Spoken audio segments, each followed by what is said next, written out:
Well, hello, everybody. Glad you're with us here today on the latest edition of Longshore and McKnight, presented by Bud Light. Easy to drink, easy to enjoy in association with our good friends at Yellowhammer News. I'm John Longshore. Am I pointing the right way? Is Barry McKnight. Yeah. With a different hat every day this week, I've noticed. Yeah, I got to confess, I think this is my, 7th straight show wearing a hat because, I don't have, normally when I leave the show, I got to go straight to the campus, to the Troy campus and get to work, and I've got to be, presentable and everything. Well, last week I did the show from 2 different hotel rooms for 4 days.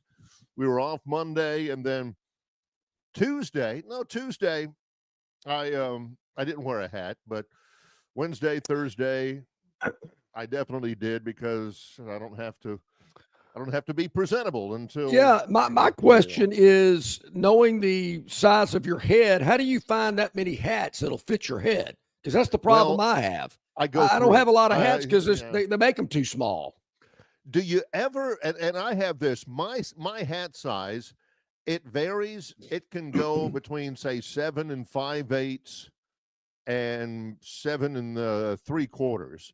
Yeah. And it's just the hat itself is the difference. My head doesn't shrink or grow bigger or anything like that. But do you ever somebody gives you a hat, like you make a public appearance or something like that, and somebody says, "Hey, let me get you one of our hats," and you look at it and you said, "That immediately goes to my wife or to my kids or anything." Can you're like me? You can just look at a hat and say, "Correct." No, that ain't. I can spot it. I can know in an instant it's not going to fit. No, it'll be too tight, too high on my head, whatever it may be. Yeah. If I do find a hat that does fit, then I'll try to buy more than one. Because I can't find many that fit my head. I've got a stack that I play golf in, and some of them got the sweat marks on them right here. I've had them so long I don't want to throw them away, but and I don't mind wearing a hat. As a matter of fact, I wouldn't mind wearing one on the air, so you wouldn't have to see my shiny forehead. But if you got a hat that's big and will fit me, send it my way. I'm all in. Yep. We're all about hats. So just email us, longshoreandmcknight@gmail.com. I'll give you my address. We can. Like I need C.D. Powell to do. I'm glad you mentioned that. Yes. Let me make sure I got the name right. In our bowl prediction contest, total number of points, our man, I believe C.D. Powell, and we mentioned it yesterday. We need you to email longshoreandmcknight@gmail.com, and we'll give you all the information about your $1,000 travel voucher. Yep, C.D. Powell. We need to hear from you. And we'll 62 total points. Had 5 more points than Hannon B to win the contest. How about that? I'm sure Hannon doesn't probably makes him a little mad. Only 5 points away. Hey, it is what it is. Yeah. John's had that happen before where something has stung him where he actually had the plus 5.5 and only 5. Come on. Help us out. Well, as you may be able to see behind me in my window in my home office out there's still a little bit of snow out there. Well, in some places, of course, there's still a lot of snow left out there. It got a little warmer yesterday, and it melted a lot of it. But as you probably heard from the Department of Transportation and the Highway Patrol and all that kind of stuff, when it melts, it refreezes overnight, and it can be, it can be even more treacherous right now. What that has meant, number one, be careful out there still. Let's not go nuts and say, hey, it's not snowing anymore. I can go out and, drive 80 miles an hour on the roadways, which you shouldn't do anyway. No kidding. And you have accidents. So be real careful about that. But it's also meant some tweaks to the sports schedule. Yes. On the Wednesday show, John and I welcomed in Troy men's basketball coach Scott Cross. And we were talking with him, and he wasn't sure they'd have practice that day. He wasn't sure that they would play basketball tonight. Well, all of that ended up happening. They didn't practice yesterday. they're not playing today because Southern Miss, who was scheduled to come into Troy to play tonight at 6, weren't able to get to Troy because of all the snow. There's been a lot of those in basketball. None in the SEC last night. But well, did I think I heard. So it's interesting you were talking about that, and I thought I heard LSU couldn't get out of Baton Rouge, and I'm looking. I don't see that they played. They did not. And I don't think they had an off week. I thought they said they were supposed to be at South Carolina. Maybe that was the women. Maybe it was the women. The women were supposed to play at South Carolina because that's a big deal because South Carolina's all that. But Troy will end up playing Southern Miss on Monday night instead of tonight. So what that means is they've got to play 4 games in 8 days, and because they have that stretch, they didn't practice yesterday to give them a day of rest. So, and that's happened all over the country. The way you present that is hey, it's like the NBA, 4 games, 8 days, big deal. Sure. It's, you play basketball anyway. You like doing it, so why not? I mean, didn't I say that last week? These kids are young. Come on. Gee whiz. So what? 19, 20-year-olds? They play 2 a day. You kidding me? So that's kind of the big story yesterday was cancellations around the Southeast. Man, I don't know how the state of Louisiana copes. Louisiana, whatever weather people have, Louisiana has it worst. I mean, the hurricane, they're going to get it worse. Flooding, man, it's going to be worse in Louisiana. They got like 8, 9, 10 inches of snow in Louisiana. Yeah. I mean, Lake Charles, I saw an interview with the mayor. I mean, he was just threw his hands up. So what do you do? We have no snow plows. We have no salt. We have nothing.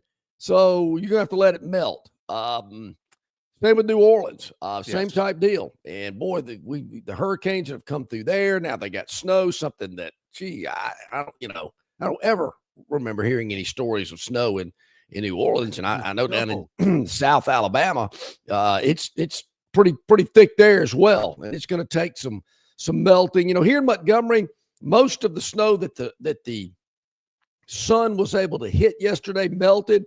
But I've got areas in my yard that are very shaded. It's still there. It'll still be there today because the sun doesn't shine there until it gets below above freezing. It'll still be there. And I see patches around town. But you're right, Barry. What melted refroze last night. And that's the reason we're not at the Montgomery Regional Airport today, because certainly we're going to abide by the suggestions of staying off the roads. And we didn't, certainly didn't want to be driving early this morning, and certainly Barry having to come up from Troy. That's a lot of bridges you got to cross, and you never know what could be on those.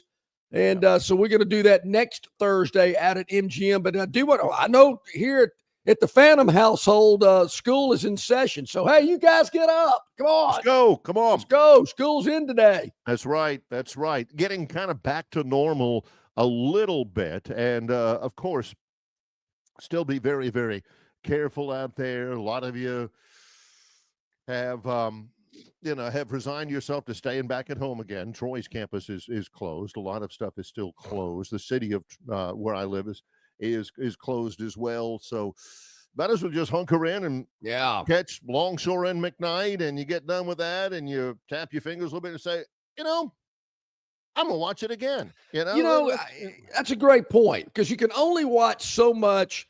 Trump coverage, which has been wall to wall this week, and maybe checking out something on Netflix. You can do that later at night, but during the day, check us out. If you miss something, or if it's more convenient, you can watch us anytime at YouTube. Just search Longshore McKnight. You should already have it bookmarked anyway. Check it out at Yellowhammer News. They've got it up there as well, and certainly we're available on Spotify. You name it. I mean, we're all over the place. I mean, I'm trying to think of places you can't find us, but we're there, and just check it out, Longshore and McKnight. And I know a lot of people, I mentioned this yesterday, Bear, have had a lot of response of people that listen as they used to listen to us in our old format. Right. And they just run the audio through their Bluetooth in their vehicle, their car, their truck, their SUV, and it's just like the old days, and they're in their car beating on the steering wheel going, I can't believe those guys said that. Are you kidding me? Uh-huh. Or, something John would say, and they'd all be going like that. And then you'd look at the car in front of you in the red light line, and he's doing the same thing. And he looks back at you, and you're like, yeah, I know. You heard that? And he says, yeah, Longshore. Can you believe it? 12-team playoff. Give me a break. You can still do all of that stuff as well. A couple of things to point out real quick.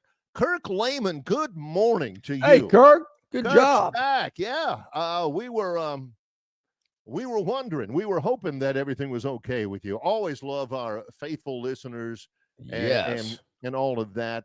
I believe Kirk's the UCLA fan. Yeah.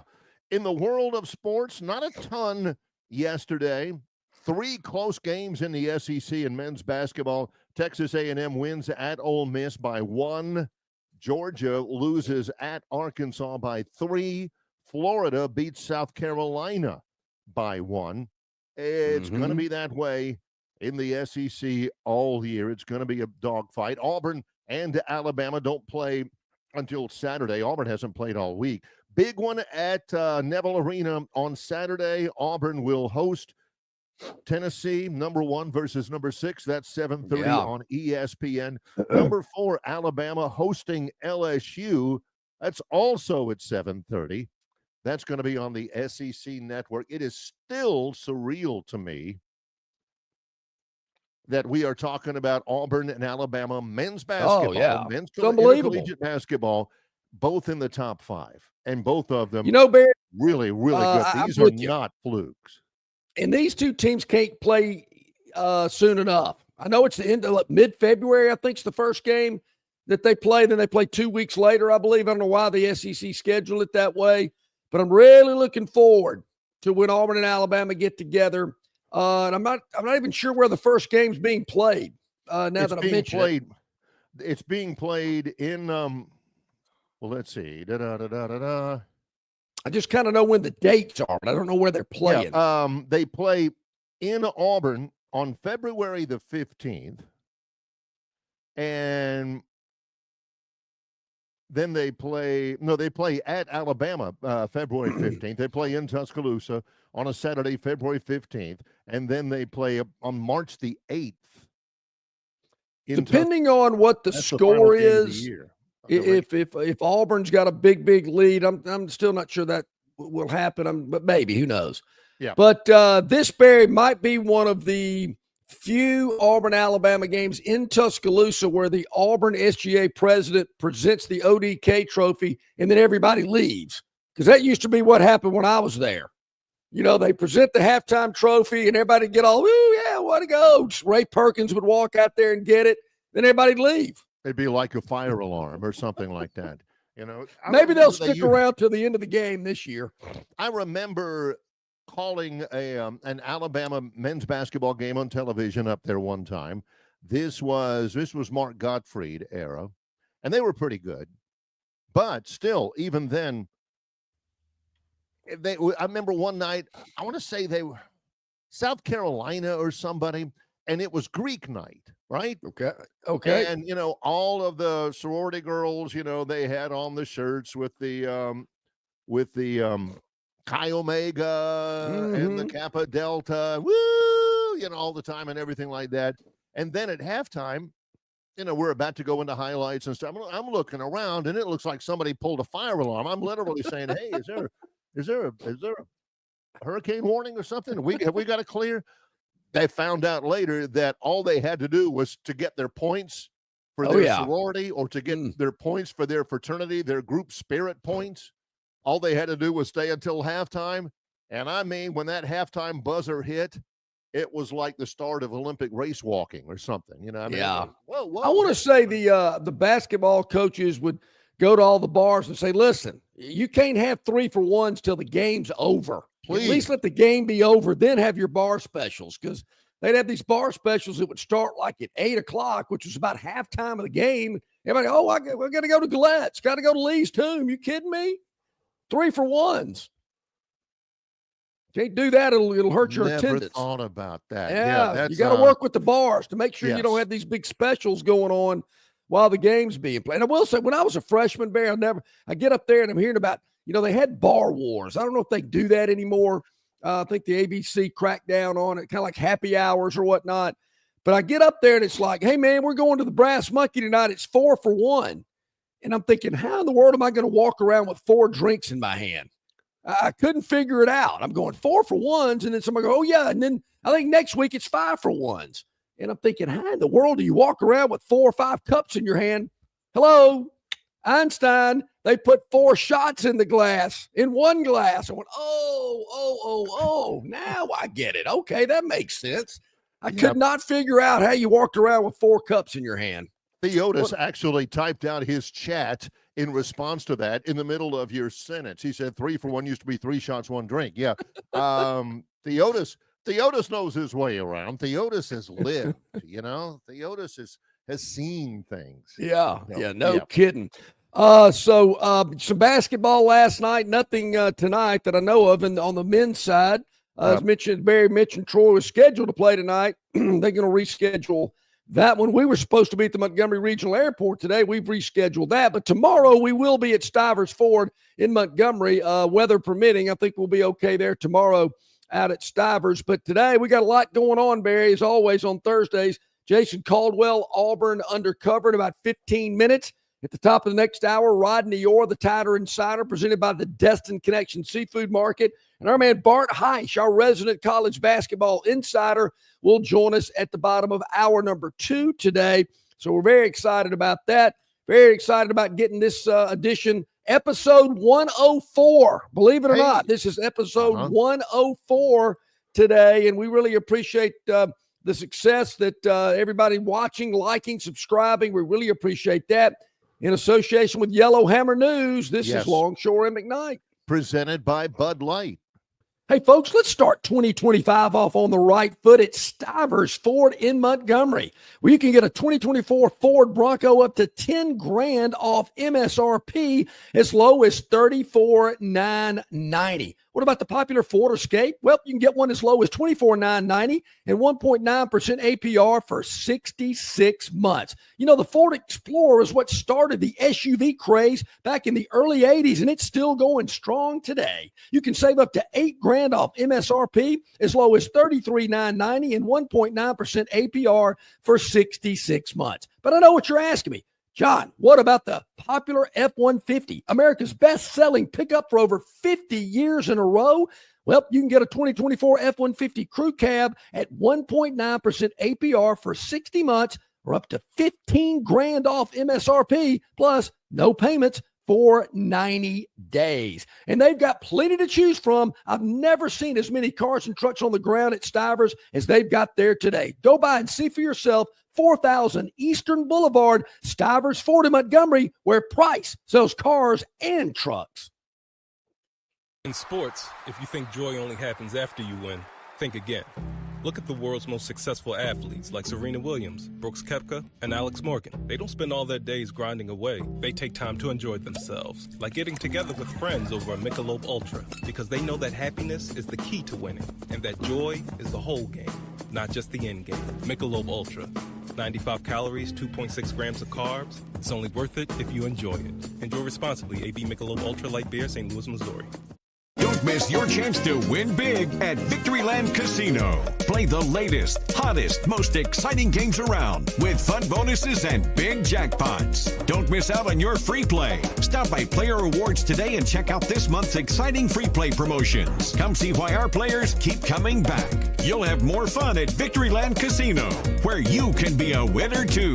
Victoryland Casino, located off I-85 exit 22, Shorter, Alabama. Must be 21 or older.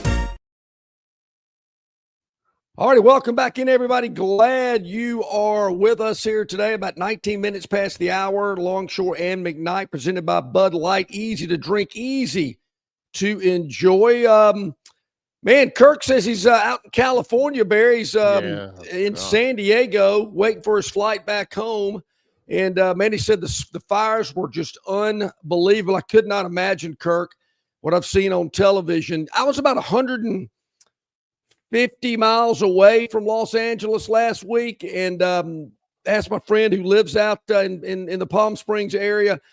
He said one day they got a little smell of the smoke, but most of those winds were pushing it out into the Pacific.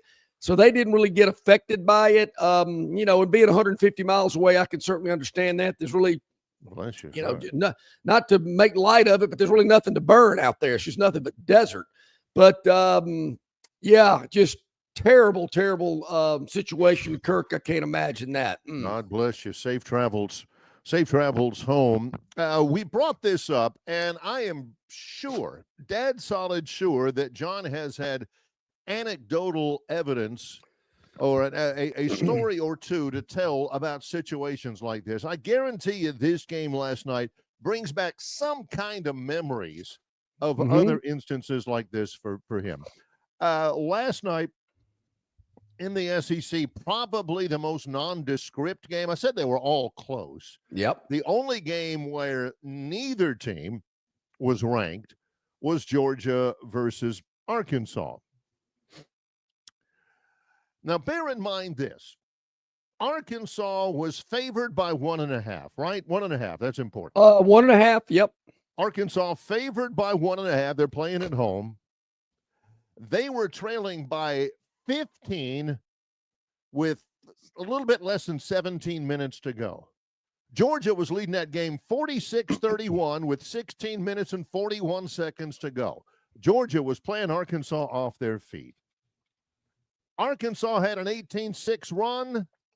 They ended up taking their first lead about 12 minutes later, okay? Again, Arkansas minus 1.5 was the line. The game was late in the game, and I mean late, 65-65. 1.8 seconds to go, and Arkansas is at the line. One of their best players named Auburn Undercover was at the line. Good free throw shooter. Yeah. Right? Okay. 65-65, 1.8 seconds to go. And Arkansas is favored by 1.5. He makes the first free throw. And therefore, there's about a 90-something% chance they're going to win the game. Georgia hit a mid-court shot, But anyway, 66-65, 1.8 seconds to go, and he's got another free throw to shoot. Misses it. Ooh. If you had Georgia plus the 1.5, you're thinking, this is great. I'm gonna escape because I was leading by 15 earlier. Kid rebounds his own miss, puts it in at the horn. Whoa! Wait a minute. They actually went to the scorer's table, reviewed the video, and they gave that sign. There's no time left. He rebounds his miss. He missed the shot. All of the people who had Georgia who had Georgia plus the 1.5, they're thinking, yeah, somebody blocked that kid out. He gets it, puts it back into the horn. Arkansas wins by 3 and covers. What are the odds of the shooter getting his own rebound? I mean, you got to hit the back of the iron so hard that the ball bounces back 10 feet. Yeah. I mean, right. How does that happen? You got to be kidding me. Troy played at Arkansas earlier this year, and I remember Adu Thero. He's a good player. He's a good free throw shooter. So he misses the free throw, but he misses it so badly that it comes all the way back to him, and he sticks it in at the horn. A lot of people are screaming, Adu, just hang on to it. Just cover it up. You're winning the game. Why you got to put it back up? Oh, that's tough. Is that what they call a bad beat? That's a bad beat. That is a bad beat. 18 up, and you end up losing, and you don't cover. Catching points, you got a big lead. But Arkansas needed a win. They've lost 5 in a row. Yeah, they needed a win. The Hog fans getting a little upset. I'm sure Bart will talk to us a little bit about the Arkansas basketball program and where it is today. But yeah, that's a bad beat, Barry. There's no doubt about that. Has that ever happened to you? Well, I had a guy hit 3 threes in 13 seconds in a game. Reggie Miller, Indiana Pacers, in a playoff game against, I believe, the Knicks or something. New York in Madison Square Garden. Yeah, it can be done. 3 threes in 13 seconds. Whoa, that was tough. Sat there and watched the whole thing. That 13 seconds felt like 13 minutes. Yes. And he has carried it with him these many years. Yeah. Still, that's the last NBA basketball game I bet on. That was 25 years ago, maybe 25 years ago. Oh, hadn't touched the NBA 28, since 29, something like that. I walked out of that place. I remember where I was, an establishment here in town. I walked out of there and I said, I'll never do that again. Learned my lesson. Tough stuff. So, Barry, I saw the text that you sent out yesterday, and I'm trying to decipher it. Are they padding it saying lowest, one of the lowest college football national championship games in terms of ratings? Hey, but it was the most viewed game of the year. Am I reading that correctly? Yeah, the way that I read it, and it came from Gurn Jr., appreciate him. The way that I perceived it, he sent out a link. ESPN.com reports that the college football playoff title game viewership was down from last year. That was the title. The real headline was that the college football title game was the most watched sporting event outside of the NFL all season long. John, that includes Major League Baseball. Oh, yeah. They're not in the top 100. So, it depends on what your agenda is, I guess. Some people say, hey, the college football playoff game was the most watched sporting event all season long other than the NFL. Boy, this is great. But some other people would point out that it is like the third lowest viewership of the playoff era. The third lowest. And I think as I read it, some of the semifinal, quarterfinal games weren't actually great either. Yeah. I don't know. And they go into, a few of the parameters, the fact that it was right in the middle of, in the late part of the NFL playoffs. You had already seen, if you're just a inveterate college football fan, you'd already seen Ohio State 2 or 3 times before. You'd already seen Notre Dame 2 or 5 before. It was a double, as far as ratings go, 22.1 million viewers for the national championship game. Still a pretty good number. It was the it was good. It was the most watched non-NFL sporting event over the past year, but it was a 12% drop, double-digit percentage drop from last year. The 25 million, 25 last year watched Michigan and Washington. 22 million watched this one. 3 million who watched last year didn't watch this year. The third lowest audience of the 11 college football playoff title games. Third lowest. All 3 of the lowest during the college football playoff title. All 3 of the lowest rated college football playoff title games have occurred in the past 5 years. So why is it scheduling? Is they're drawing it out too long? There again, college football fatigue. What do you do? The NFL excuse, Barry, how many times did they go head to head or even on the same day as the NFL? I remember maybe was there a day they played the wild card maybe in the afternoon and maybe there was a game at night. I think that's right. Remember, but I don't ever remember anything being head to head. So I'm not sure the NFL excuse is really working. It didn't for me. I just think it's drawn out too long. That's my problem. People, well, the NFL is too. Well, that's a different animal. People that are NFL fans, they're NFL fans. It doesn't seem to matter to me, or they're programmed for it to be that way anyway. But I think college football fans, they're again closer to February than we are to January 1 to crown a champion. And this the time in between. I think the calendars just got to be kind of retweaked. And I think I heard yesterday the Big Ten and the SEC are getting together again. Just maybe another today. series of meetings just to kick the tires and shoot Wonder the breeze. what those meetings are going to be about. Add the expense accounts. When we come back, we will once again, our traditional slide with Jason Caldwell from Auburn Undercover. He is standing by as we roll on the Thursday show. He's John Longshore. I'm Barry McKnight. In association with Yellowhammer News, it's Longshore and McKnight, presented by Bud Light. Book tee time sooner. Save on every round. That's what you get with the 2025 RTJ Trail Card. Destination golf is closer than you might think. Buy a 2025 Trail Card and save every time you play. Plus, you will be automatically entered into the Trails Loyalty Program. Enjoy 10-day advance reservation privileges at each location. 11-day advanced internet tee times on rtjgolf.com and the RTJ app. Enjoy the benefits of a 2025 Trail Card. It makes for a great stocking stuffer, and you save on every round you play in 2025 on the Robert Trent Jones Golf Trail. Some days you hit snooze, but not today.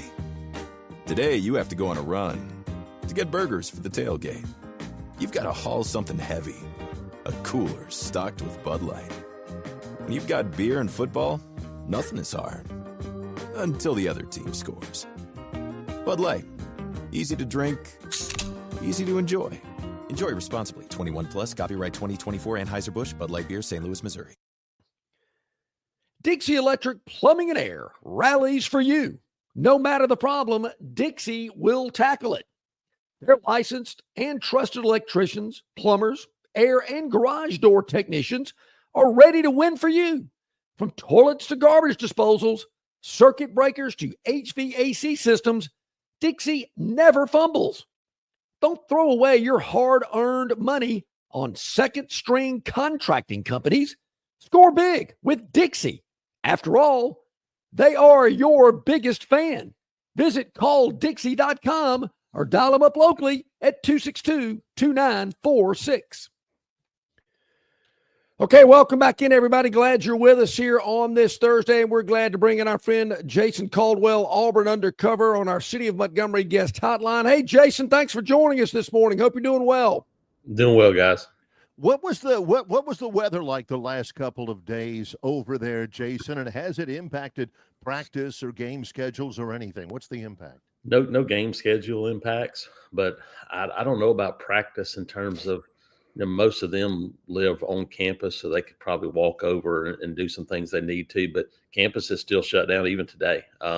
Just some roads in and around the Auburn area that had some shade, didn't get as much sunlight, that did not thaw out even of yesterday. I did venture out yesterday, went to the grocery store, and still some icy spots, but pretty clear in our neighborhood. But yeah, it impacted things so much so that Chet Williams Memorial was set today at Auburn Arena, but because campus is closed, they basically can't have people coming to campus. I guess they would be liable then because with campus being closed. So it has now been moved to a church location off campus. So so it's impacted us in terms of we don't now have availability to go watch practice, even though I'm sure they have been practicing at some point. But Bruce today is virtual because no campus, so we can't go to campus to even do a press conference today. Wow.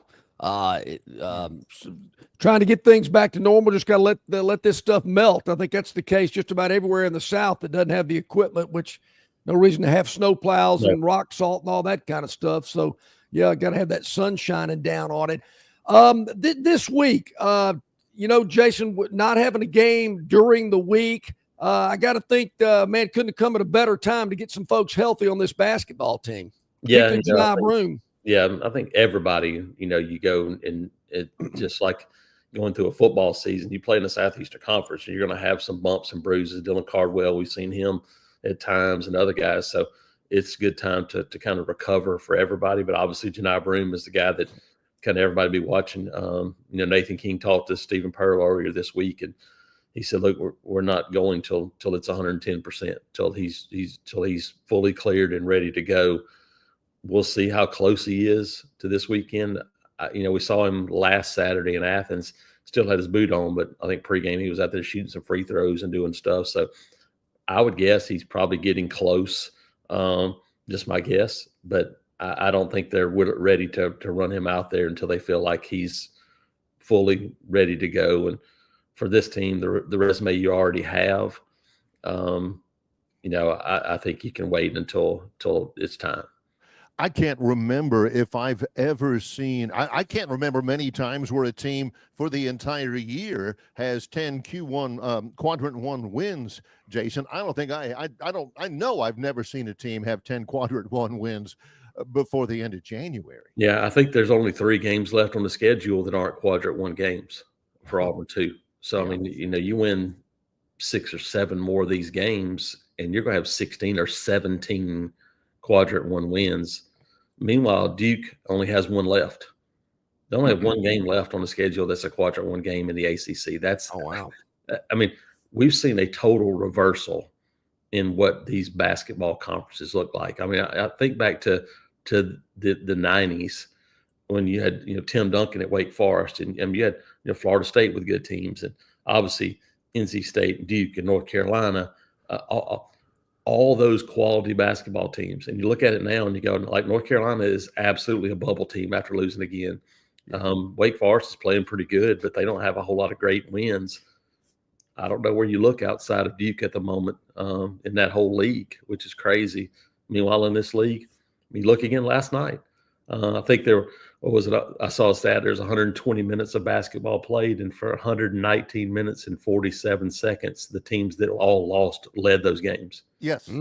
Yes. It was incredible just to see how difficult it is to win in this league. Yeah, we were talking about that Arkansas-Georgia game. Arkansas was down 15 with 16 minutes left. Georgia looked like they just started sleepwalking at the end of that game. Free throw was the perfect encapsulation of the end of that game, where they just stood there and just waited for something to happen. A&M makes plays, at the end of the game. They've kind of stolen games now against Oklahoma and Ole Miss, and then Florida, South Carolina. That's how you continue to lose games with, I think, some fairly decent players at South Carolina, is by doing what they did at the end of that game. Well, the game they lost for Georgia at Arkansas was in Fayetteville. They looked pretty sturdy against Auburn last Saturday, and some of the Auburn fans who are prone to hand-wringing and white-knuckling were thinking, oh, my God, we're slipping.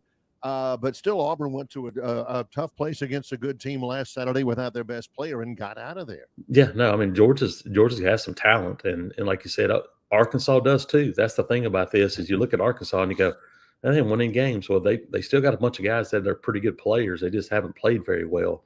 They still didn't make a lot of shots last night either.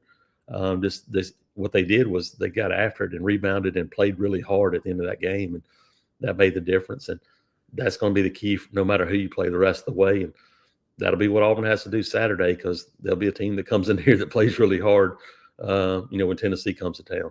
Well, yeah, going to be a great environment, great atmosphere. College game day will be on campus.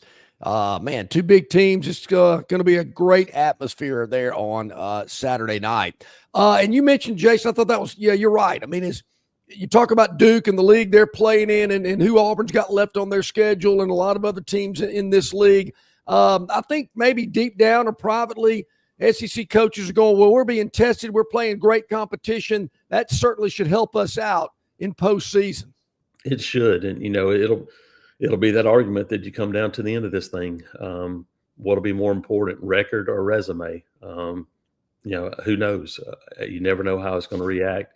We do know that, it's going to be Duke, and they're going to have a great resume anyway, but a lot of theirs is going to be front-loaded in non-conference games, and they have a win over Auburn, which is going to be big, even though it was on the home court. So if they were to run through, the ACC, it's going to be really, really hard for an SEC team to match up from a record standpoint against that, because of what these teams are facing week in and week out. But, there's nobody, I don't think, anywhere. We saw the Big 12 last year. People were like, oh, that league.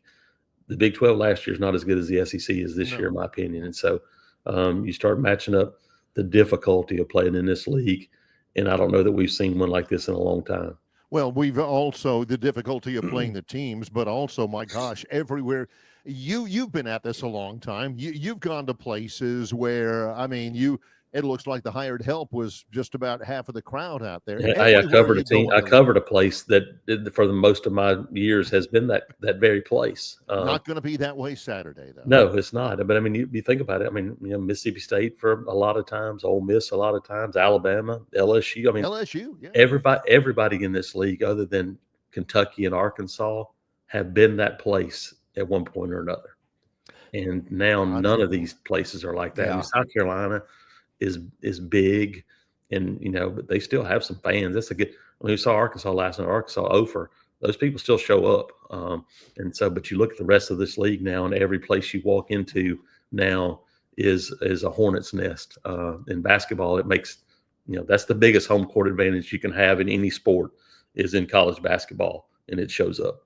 Well, for Auburn, definitely. I mean, it has been amazing. Let me ask you this in context, because there's going to be a sellout crowd at Neville Arena. It's going to be crazy.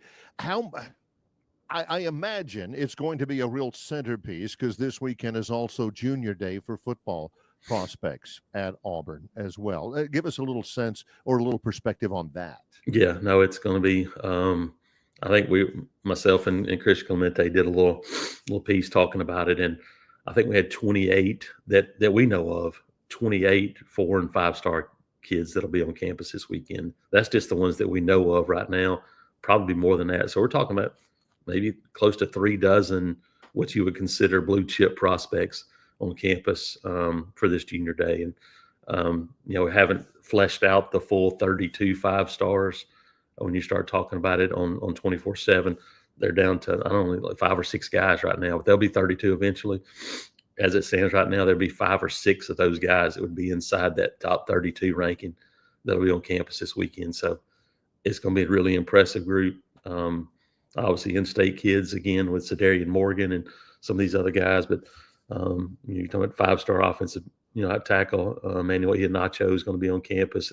5-star Tristan Keys. I mean, this is a loaded group, and it should be a great day for them to see some atmosphere on campus.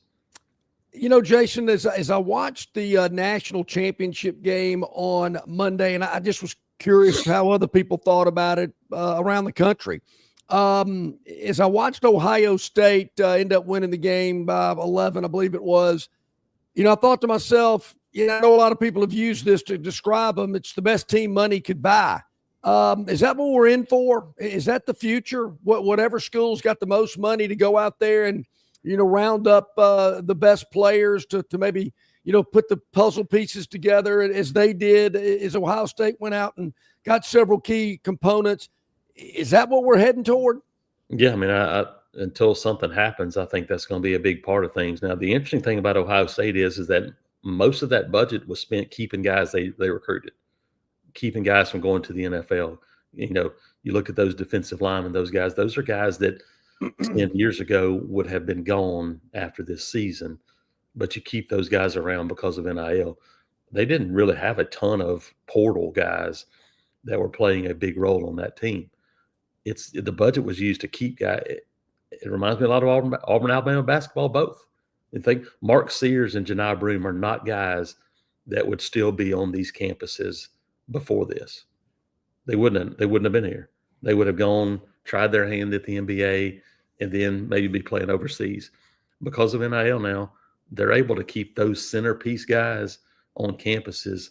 That's what Ohio State did in football. To me, that's the puzzle piece. The puzzle piece isn't going to get 25 transfers a year and building it. The puzzle piece is recruiting really good players, keeping those guys on campus, and then plugging in a couple of transfers here or there.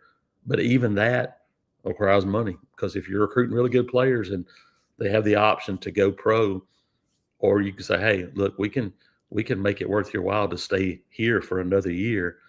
That's how Ohio State, in my opinion, was able to take even Notre Dame. Notre Dame had some of those guys too, but right. Ohio State's roster was guys that could have gone pro last year, came back, and then you add a couple of key pieces to push it over the top. You mentioned this, and I want to follow up on it about Junior Day in football. Xavier Crowell, I think he's from Jackson. Yep. He's had some big news lately. Can you tell us about that and the impact of what that really means? Yeah, one of the top running backs in the country, no matter what classification, was a 27 guy. So he was just going to be a junior in high school at Jackson. Right. He has announced that he's reclassifying to 2026, which means that loaded Jackson team is back for one more run because all those guys now will be seniors. And so you think about Landon Duckworth at quarterback and Xavier Crowell, and I mean, they got 3 or 4 more that are really good players. But he will be this will be his senior year at Jackson. So he now jumps up into the 2026 class. He will still be one of the top running backs in the country. I mean, when you look at him, he has the physical tools to be a guy that steps in even a year early and plays because of his size and strength and athleticism, all those things. So, yeah, he's a guy that will be on campus and becomes automatically one of your top targets at that running back position.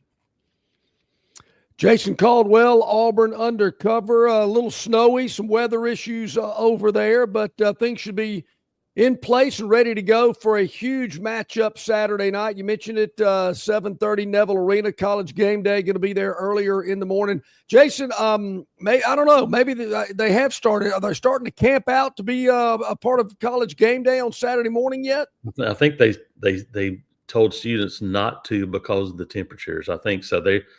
They're now waiting till Saturday morning to just free for all come line up. I think because it was still 15 or so last night. I think it's still supposed to be 20 degrees tonight. So I think they said, hey, look, let's wait. Let's wait till Saturday morning. And then basically whoever gets in game day and gets in will be then have a spot. And in the past they've stayed there. I don't know that they're going to stay there for 7 hours until the game, but maybe you get your ticket to then be able to come back. I don't know how it's going to work. Real quick, and then I got a couple quick follow-ups. Give us a thumbnail. What should fans expect on Saturday night? Yeah, whether Broome plays or not, obviously Tennessee's not a big physical team like they have been in the past. This is a guard-oriented team for the most part, so it's not as difficult a matchup as it would have been. But you look out front, and Tennessee has a bunch of veteran guys. They have a point guard that is a pest in the kindest way possible. He's a really, really difficult matchup.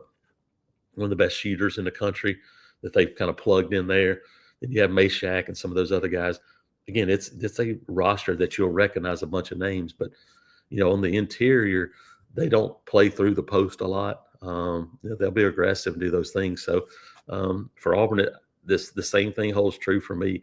Dylan Caldwell, Chaney Johnson, stay out of foul trouble. And, can you get some minutes from Turtle and some of those other guys like they did Saturday? But for Auburn to win last week at Georgia and Chaney Johnson and Dylan Caldwell combined for 4 points was remarkable to me. I think you look at this group of wing guys, and whether it's Chad Baker-Mazara and you think of Denver Jones, Miles Kelly, but then Tahad Pettiford and other, they've got guys that every game a different guy can step up and you don't have to put a lot of pressure on one person. I think that's been a key. And the final question I've got, and we'll let you go. We're appreciative of your time. Is that number one? Last night or early this morning, I read the piece by Nathan King with Jay Jacobs talking about the timeline of landing Bruce Pearl. Absolutely recommend that. But this can't be true. Last year, AuburnUndercover.com, 2,927 articles posted for their subscribers in 1 year. That's more than 8 a day, Jason. Yeah. And with all of that, with Junior Day and with the big matchup in basketball and everything, with all of that, with all the content, 50% off an annual subscription right now? How can that be true? Yeah, we get it. This is an opportunity for folks that haven't ever signed up to go, hey, come check us out. And so this is new subscribers. You're looking for, hey, want to go check something out. It's Junior Day, big basketball weekend. Good time to give folks a chance to come check us out that maybe have never seen us before. So that's what this is. So come check us out. Like I said, that average is not going to go down.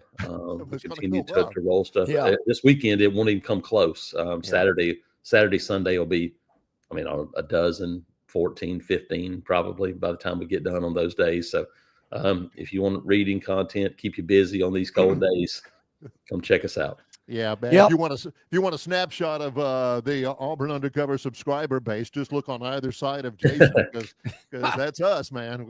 I've been a subscriber since it's been possible to subscribe, I believe. Yeah, I don't know if you offer a super platinum VIP membership, but I think I've got it. I say it all the time. It's the best $9 a month I spend. I love it. Yeah, good stuff. Jason, thank you so much. We always love the time with you, with us on the program as well. Thanks so much. Thanks, guys. All right, buddy. Thank you, man. Great stuff. Jason Caldwell, Auburn Undercover. Man, great insight, info as always. But, Barry, there was one thing he said that, boy, it rang my bell. I'll tell you about it when we get back. I got to tell you, when I was a student at Auburn and I was working a lot of those games and everything, John, they would not have had to come out with a official university statement or a university release warning me not to go out and camp out in 15-degree weather. I mean, well, I think you know me, and I followed it and everything, but yeah, I can't believe that was a necessity. I think you know going, me well enough. It could be sunny and 72. I ain't sitting in a tent for 10 hours. Ain't gonna happen. Of course, back in the day, they wouldn't have people that would walk up and buy a ticket to those games, much less and the students. I mean, nah. Yeah. I mean, you're talking to a guy, Barry. The elevator doors are opening in the press box as the lady is singing the national anthem. I'm walking into Caldwell Coliseum as the official is releasing the ball for the opening tip. Yeah, pregame festivities, not for me. Camping out in 15-degree weather? Oh, no, sir. Hard no on that one. Well, a little bit later on, not too far, a couple of minutes, as a matter of fact, Rodney Orr, the TiderInsider, brought to you by the Destin Connection Seafood Market, will join us with Longshore and McKnight, presented by Bud Light.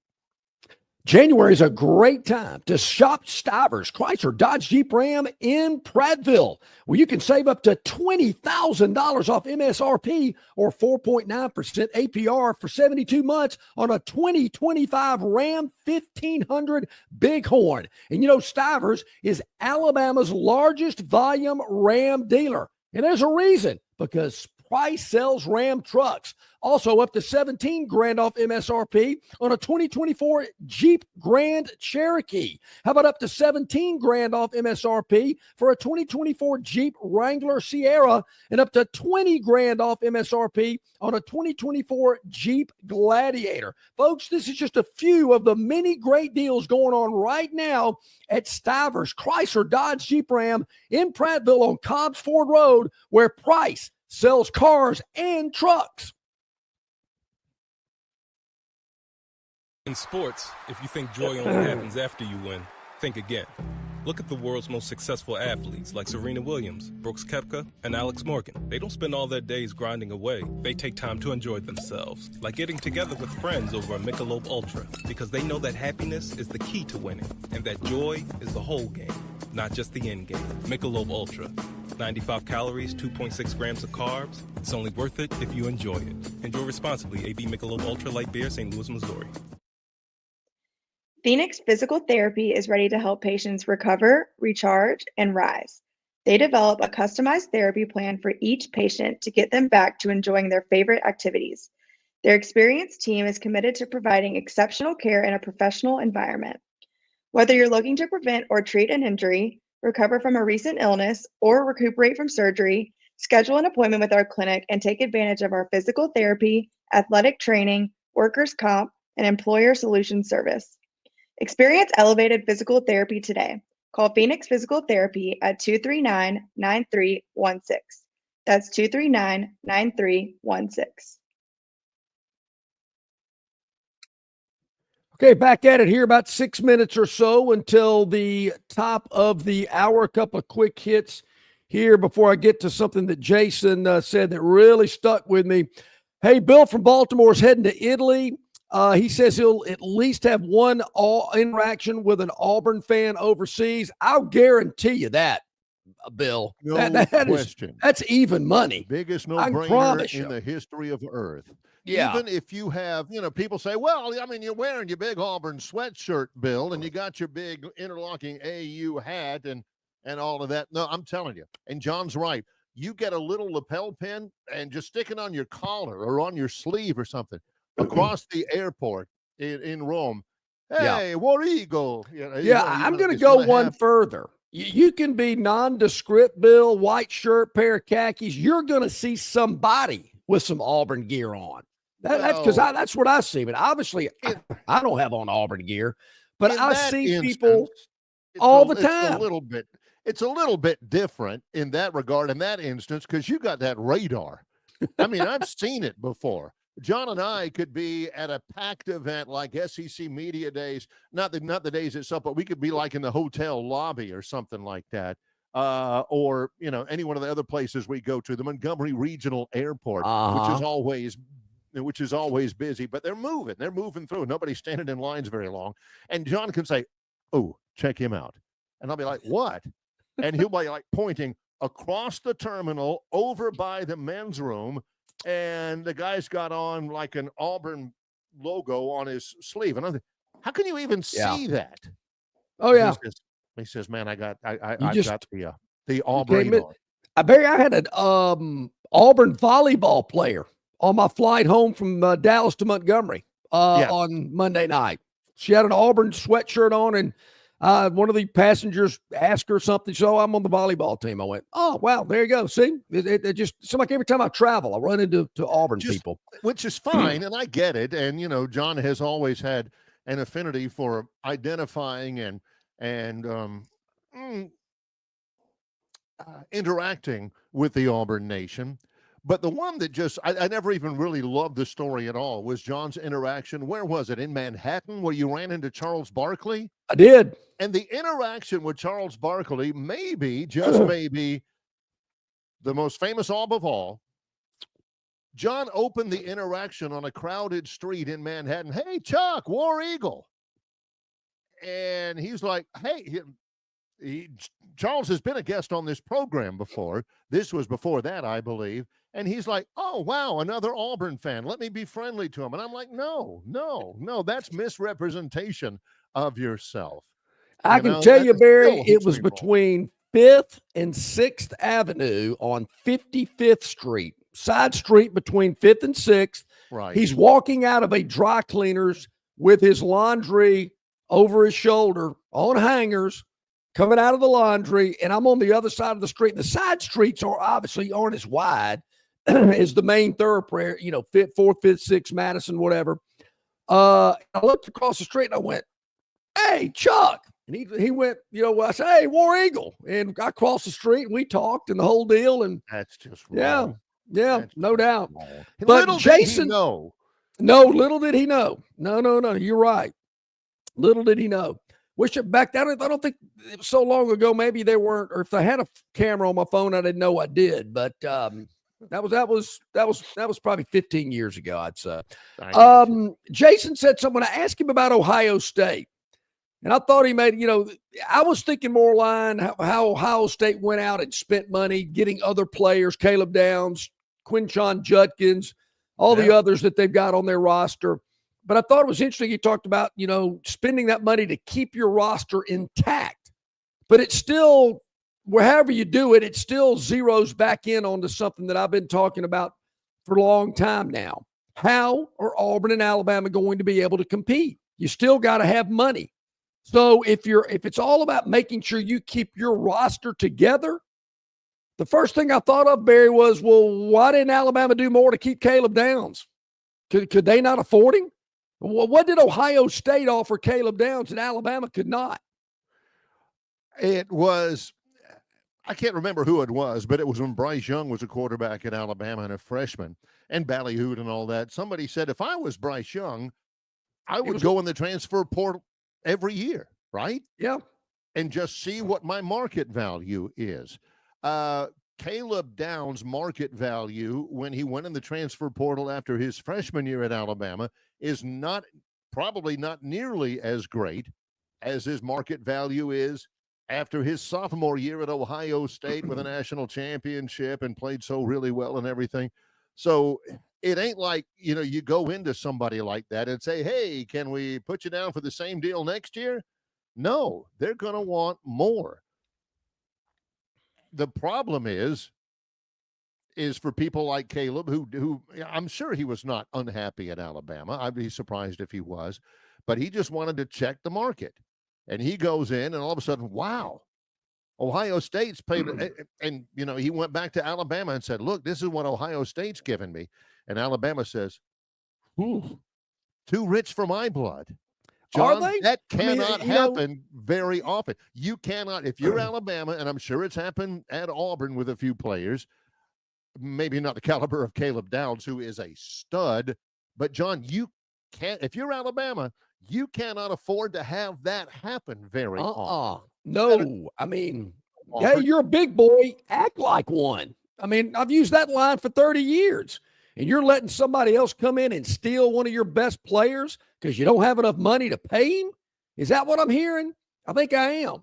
I mean, I'm wondering, okay, I know Saban's left, but does Caleb Downs really know Ryan Day? Really? I don't think he does. Not. I don't know of any, thing that I've heard that they're best buddies. But Ohio State was able to come in there and pay him more money to get him to leave. Do you think teams got into Ryan Williams' ear in the last 6 weeks? Probably so. So did Alabama? You're not supposed to, because he's not in the portal. But yeah, did Alabama step up and say, "We'll pay you"? Yeah, don't go anywhere. We're going to pay you. Who was the player that entered the portal and 3 days later he was back out of it? Jaden Mbakwe. Yeah. You think they paid him? And I get it. You've got to re-recruit your class every year. But, man, if you can't pay one of the better players on your roster and you let Ohio State grab him. Yeah. Some of those guys, I get it. And this is not a knock on anybody, but Elijah Pritchett, the offensive tackle, he went into the portal and he got maybe a couple of feelers out there. Somebody baited the hook a little bit. Yeah. He ended up getting a really good offer from Nebraska. He goes back to Alabama and said, look, I got this offer from Nebraska. I don't want to have to pick up and move and all that. Can you guys match it? And at that point, you make a value judgment. If you're killing the board and you're saying, good luck to you, young man. Yeah. Good luck. Pat him on the back. A guy like Caleb Downs, though, a guy like Quinshon Judkins at Ole Miss, those are guys that, man, if you can get your donors together and scrape up some nickels and look in the couch cushions to keep those guys, man, you got to keep them. Somebody like Pritchett, good, serviceable player, but not a program maker. Those are the guys where you make that value judgment and say, I guess we could come up with it, but I don't think we're going to. Yeah. Yeah, I hear you. I'll be interested to see what Rodney Orr, the TiderInsider, has to say about it. He joins us, and he is brought to you exclusively by the Destin Connection Seafood Market, 3750 Norman Bridge Road here in Montgomery. You can call ahead, and your order will be ready for pickup at 288-4272. Hey, I know we've had some bad weather, but Range Pro texted me and said, hey, we're open. Heck yeah, I got deliveries coming in every day. I got the freshest seafood in the river region area, and I am open. So, hey, if you're looking for some great seafood this weekend to watch all the games, the basketball, the AFC and NFC championship game, Destin Connection Seafood Market has it for you.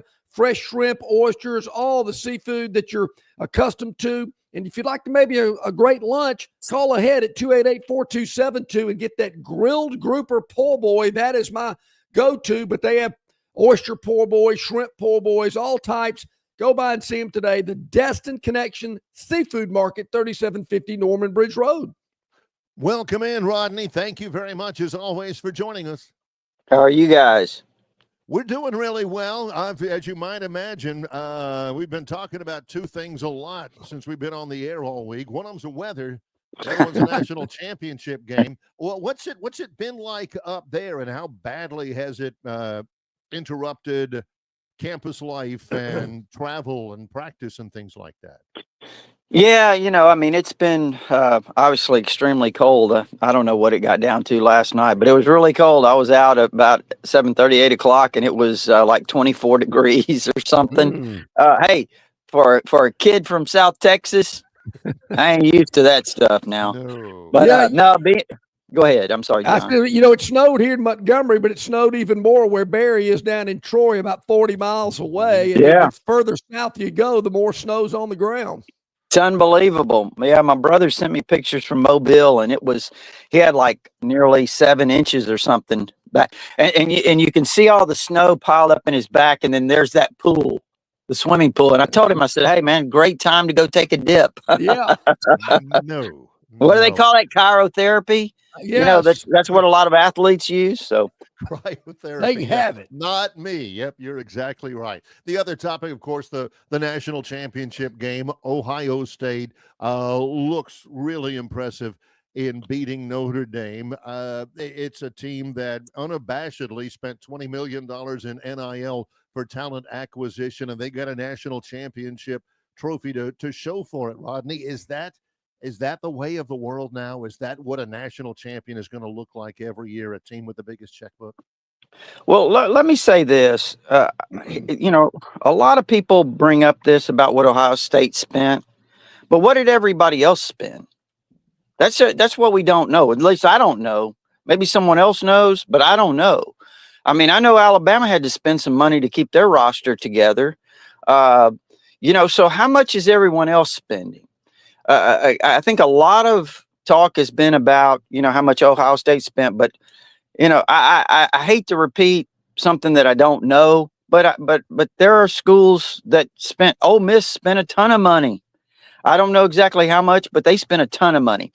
I've had Ole Miss people that I really trust that tell me that this is the best roster. This was the best roster in the history of Ole Miss football, period. And that it was a disappointing season that they lost 3 games and didn't make the playoffs. They were paying players like everyone else is doing. They were paying players to win a championship or to compete for that championship.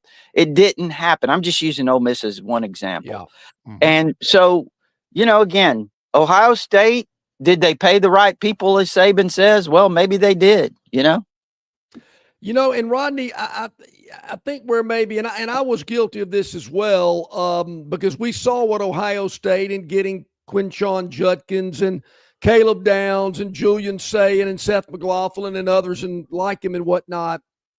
And it kind of came across that they were just going out picking and snatching great players from schools across the country. And maybe where myself and others really didn't think about it is maintaining your own roster. Yes. I mean, it's not so much about going out snatching other players, but keeping the players you've got happy and paying them. And we were talking about this earlier on the show, and the first thing that hit me, I'm going, well, why didn't Alabama step up and pay Caleb Downs whatever Ohio State was paying him? And why didn't Ole Miss step up and pay Quinshon Judkins anything that Ohio State was paying him? I mean, do they not have as much money as Ohio State? I mean, there's rumors out there that is possibly what's going on. But if you're going to be a big boy, you got to act like one. You got to spend like one. Yep. Well, first of all, we know that Ole Miss did. I guess there's 2 ways to approach it. Number one is, and I think this is the way Alabama's approaching it. I think this is the way probably Georgia's approaching it, and a lot of other top programs. They're approaching it. We want to recruit at a high level. We want to bring in our players, and we want to develop our roster, the guys that we recruited, and then supplement with portal needs. Okay. Now, Ole Miss is probably taking a little bit of a different approach. Kiffin's living out of the portal, and they're supplementing what they do in the portal with developing guys that they sign out of the high school ranks. So it's kind of a little bit of a reverse deal for Kiffin. And I'm just I'm using Ole Miss as one example. Texas Tech is probably doing it. You look at all these schools that are hitting the portal really hard. LSU this year had to really hit the portal hard because they had suffered so many losses. So they had to kind of use that to fill the roster. But no, go back to what you asked about why did Ole Miss let Judkins go, for example. Right. I think there's always sometimes there's stories behind it that we don't know, you know? And I think when Ole Miss, they were going to pay Judkins fairly, but they weren't going to overpay him. And I say overpay him, in their estimation, overpay him, because you know what? Kiffin, to his credit, said, hey, we want to make sure we have the right chemistry on our team. And, Judkins went to Ohio State, and they probably paid him a little bit more, and they won a national championship. It wasn't all because of Judkins, even though I think he scored 3 touchdowns in the game. Yes. But no, they did Ohio State picked some key players. Seth McLaughlin, until he went down with an injury. Caleb Downs, obviously. And Alabama tried to keep Caleb Downs, would have loved to have kept Caleb Downs. And I think they probably made him a fairly respectable offer to stay. But, there were other factors involved there. And one of the key factors was when Caleb Downs made the decision to come to Alabama out of high school, Nick Saban was the deciding factor. And all of a sudden, Saban's gone. There's a lot of uncertainty. And if I recall correctly, Caleb Downs' father is very close to one of the secondary coaches at Ohio State and had been for years. They've known each other extremely well. Matter of fact, a lot of people thought Caleb was going to Ohio State out of high school. But with all that said, so there's always factors behind the scenes, just like this stuff with Ryan Grubb. People want to know, if he's not at Alabama now, he's never coming. Well, not necessarily. There's always a lot of factors that we don't know about. Which is, I can go ahead and check off that question on my list, because that was my next one out there. Are you saying that that issue, that talking point among the Alabama faithful, is not dead and gone yet? It's still a worthy talking point, right? I think it is. I mean, now, again, I don't know exactly what's going on. I don't know if he's going to end up here. I don't know if he did, what role it would be exactly. But it's been really quiet on both ends. And when it's really quiet on both ends like that, that makes me suspicious. I mean, DeBoer could put something out behind the scenes if he wanted to. Doesn't sound like that's happening. I'm not going to say it's happening, but I would say it's still potentially a possibility. Rodney, it's been real quiet. You're right about that. I asked you that last week. As a matter of fact, I sent Rodney a photo of an airplane that I saw on the tarmac at Montgomery Regional last week. I said, hey, Rodney, any idea what this is doing in Montgomery? I did some digging around, and I ain't heard a thing. I mean, it is tight. Nobody's talking. I will say this, DeBoer and these guys have been really hitting the road, traveling and, going place to place to see a lot of prospects, obviously. In-state's certainly a focal point. They want to really build relationships in the state. And, somebody told me that relationships don't really matter anymore. Said, not like they used to. It's all about the NIL. That's the relationship. That's the key to the relationship now. So, but I will say, again, DeBoer and them, they were out in Texas, I think yesterday, saw tons of prospects, and they're everywhere. They're trying to certainly put together another great recruiting class. One of the great things that I enjoy about TiderInsider.com, and Rodney is the proprietor and the curator of that website, has been for years and years, is your accessibility to your subscribers, and not just the great content that's put out and the great coverage, but everyone, the expectation that you can respond to every question on the forums or everything that's posted to you is an unrealistic expectation, because you're busy covering things, and plus there's always a jillion questions people ask of you. But every once in a while I find value in this, where you take some of the hot topics that are being discussed the most on the forums and you address a couple of them. I really enjoy that. And one of those was your response to a topic from some of your subscribers and some of your posters, that Alabama is light years away on the offensive line. I thought your response was really good. Can you kind of go over how that struck you and how you responded to it? Well, first of all, how it really struck me was, watching the games and people, knee-jerk reaction. They're watching this game and they're like, "Oh, we're sitting at home and Ohio State's winning a national championship. Look how much better these teams are than we are," and all of this stuff.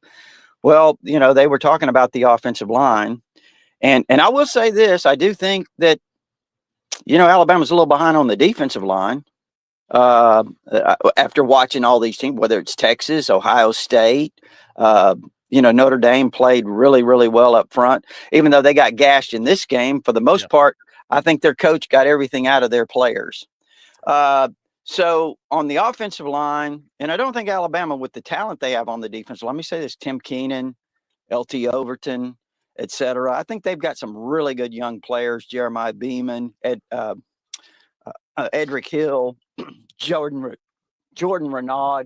So they've got some talent up front. And then on the offensive side, though, that's your question, was, Caden Proctor, number one, he was a 5-star rated player coming out of high school.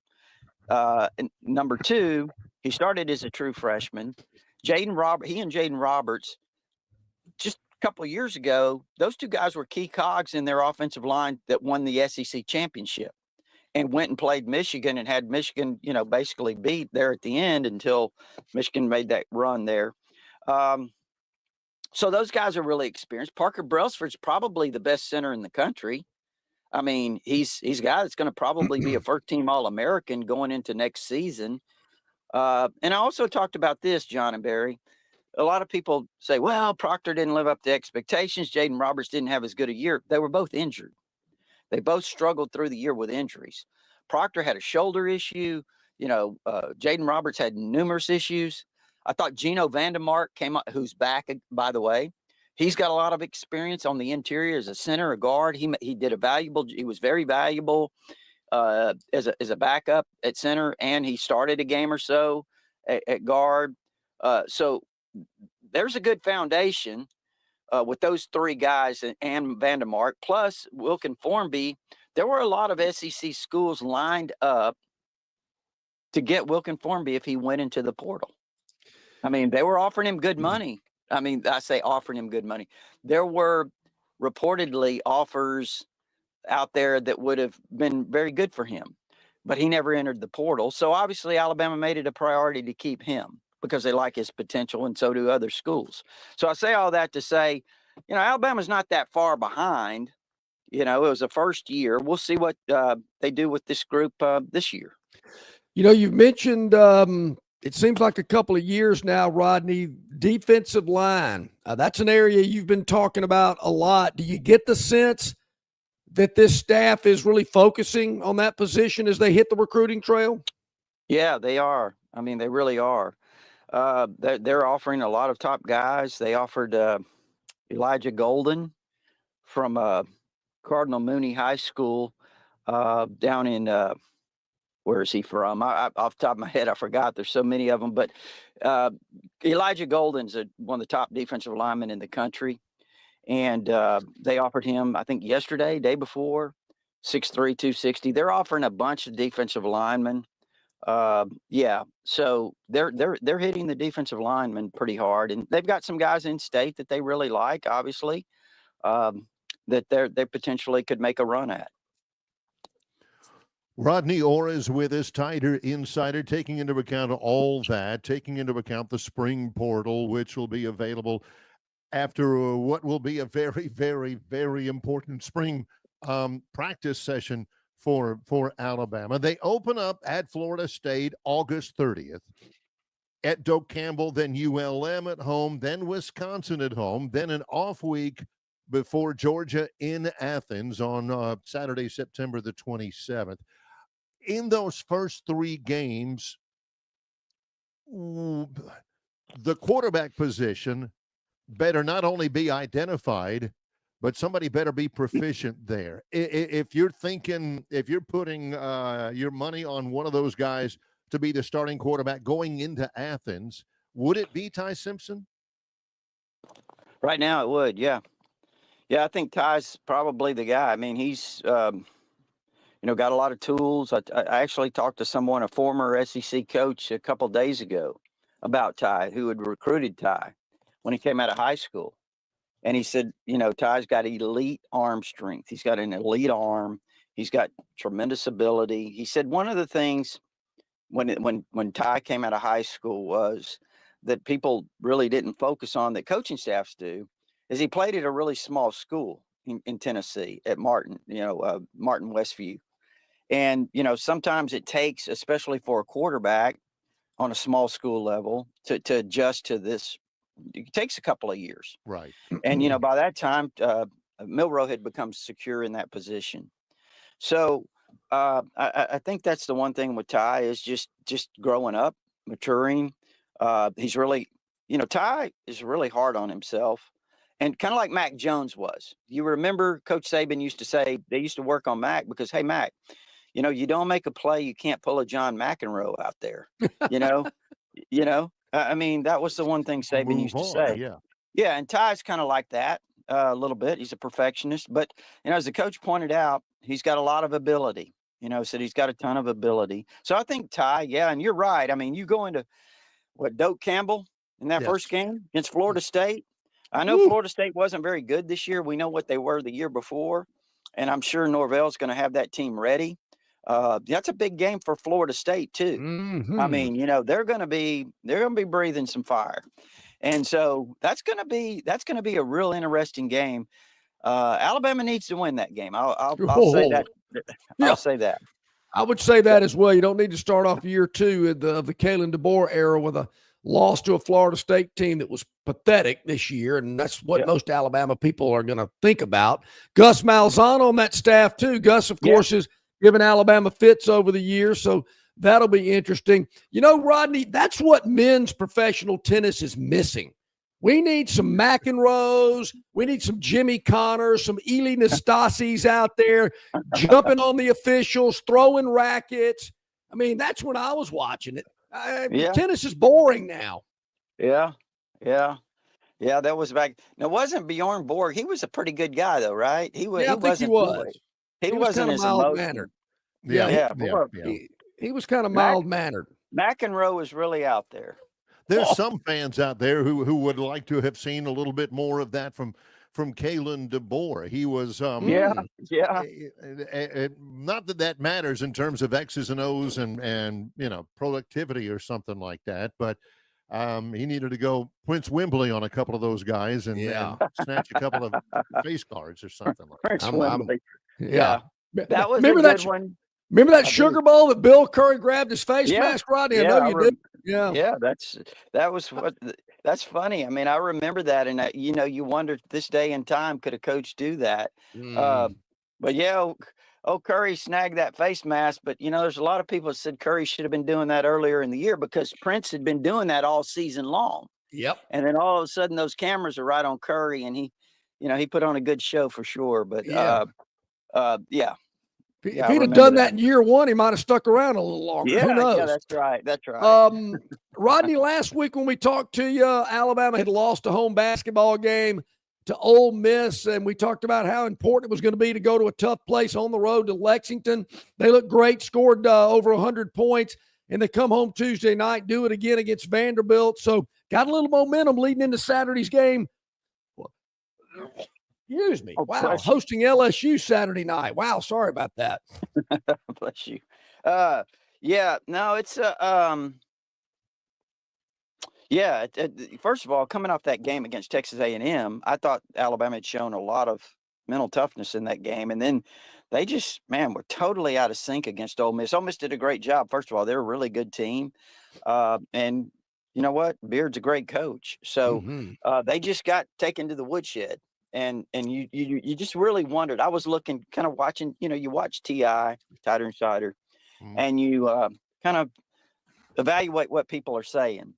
And there were a lot of people that were really upset about that loss. Some people were saying, well, this team's now a mess, which was an overreaction, of course. And I'm sitting there thinking, okay, well, how are they going to bounce back at Rupp Arena against a really good Kentucky team, and to go on the road like they did and toughed that out, hit some clutch free throws. Grant Nelson looked like a totally different player than he had on Tuesday night, and had 25 points, 11 rebounds. Yes. But anyway, it was just a great response there. And then of course you come home, you beat Vanderbilt. And, I got people complaining. They beat Vanderbilt 103-87, and you're still hearing these complaints. Well, we're not this and we're not that, But you must have watched our show Wednesday. Huh. There's a lot of that going on. Or maybe you've got some of the same callers that I have posters, and maybe one or the other. But I mean, I'm sitting here going, come on, man. You just came off a win at Rupp. You come back home on a Tuesday night. You get a decent, solid win over Vanderbilt. Maybe it's not perfect. It's not going to be perfect every single game. And that's what I think fans are struggling with. Yeah, for sure. Always great stuff, Rodney. We appreciate everything that you do and all the content you provide to us and to our viewers. There is so much more on the website at TiderInsider.com. How can people become a part of it? Yeah, it's only $48 a year. Go to TiderInsider.com.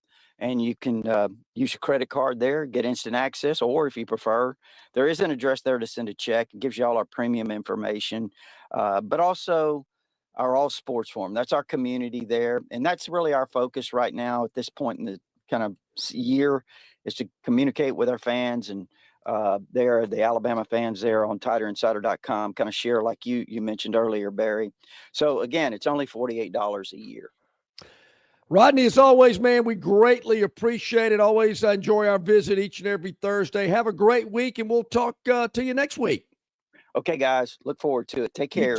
You, buddy. Thank you so much. Rodney Orr, the Tider Insider, brought to you exclusively by the Destin Connection Seafood Market, 3750 Norman Bridge Road. Go by and see him today or call ahead. Your order will be ready for pickup at 288-4272. The freshest seafood, no doubt about it. Deliveries daily.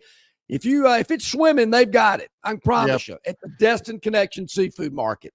Still so much for us to get to here on the program.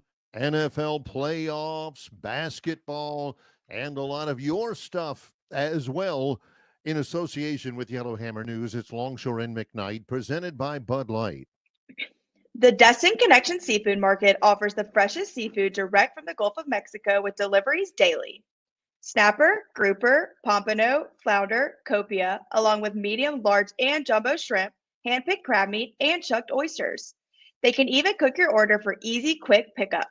The Destin Connection can make a po' boy with any of their seafood items that folks in New Orleans rave about.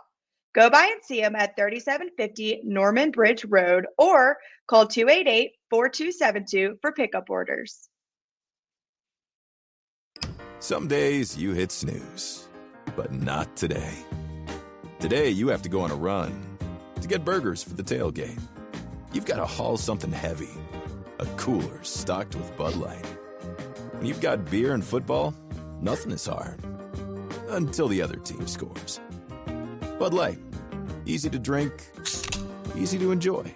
Enjoy responsibly. 21 plus, copyright 2024, Anheuser-Busch, Bud Light Beer, St. Louis, Missouri.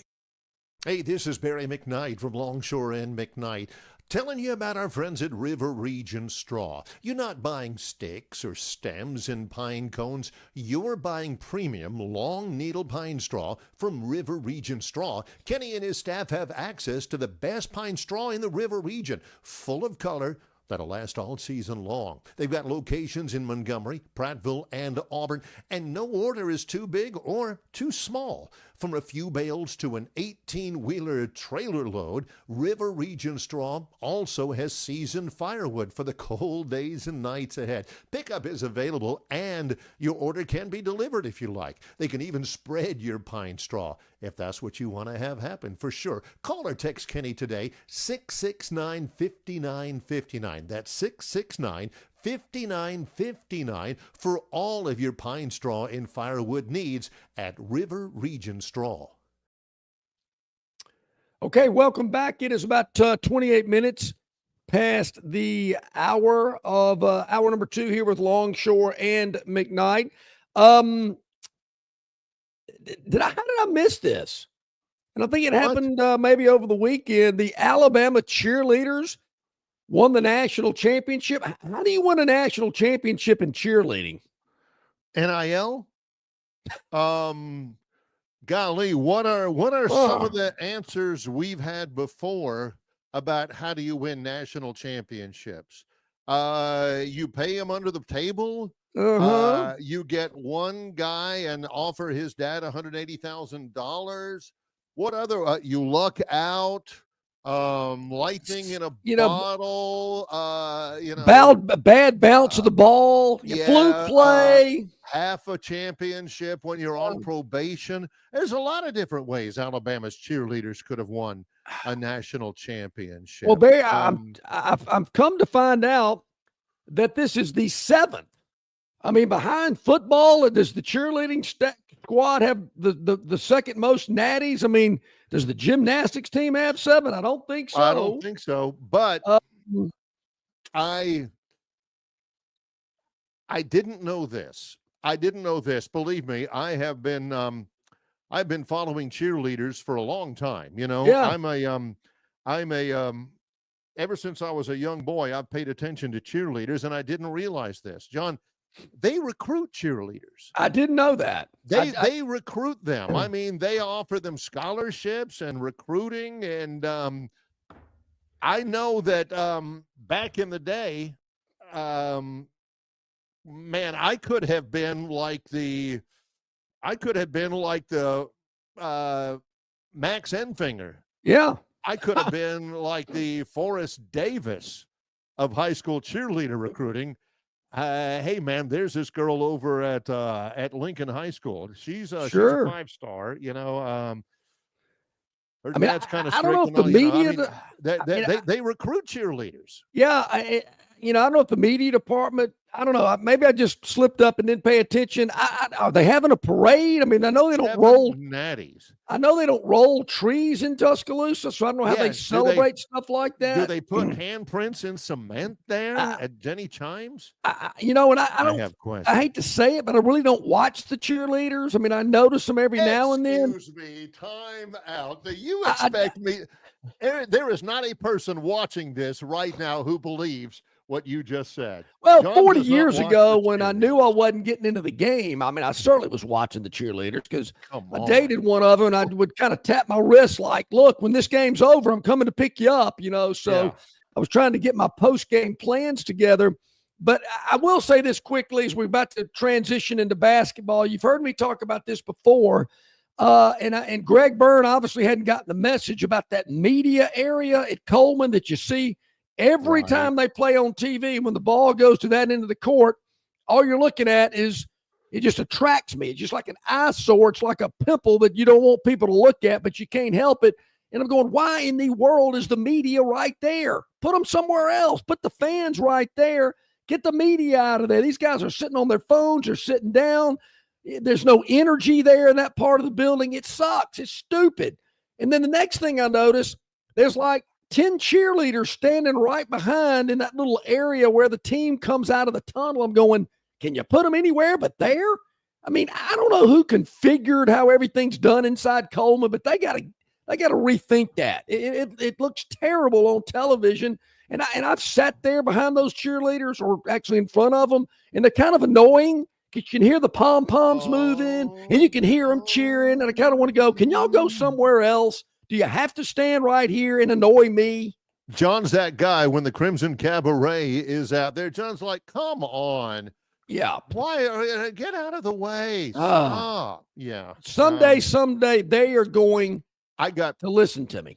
Can I give something real quick just to prove something to somebody? I've had somebody out there for about 3 or 4 days and has given me a hard time about this. And I just want to make sure that I set the record straight. Okay. All right. Huh? Okay. Oh, how about that? Look at that. This is a brush with greatness. Okay. Oh, no doubt. I did get my picture taken with Bart Hyche. Okay. So stop it. So you don't know Bart Hyche. Yeah.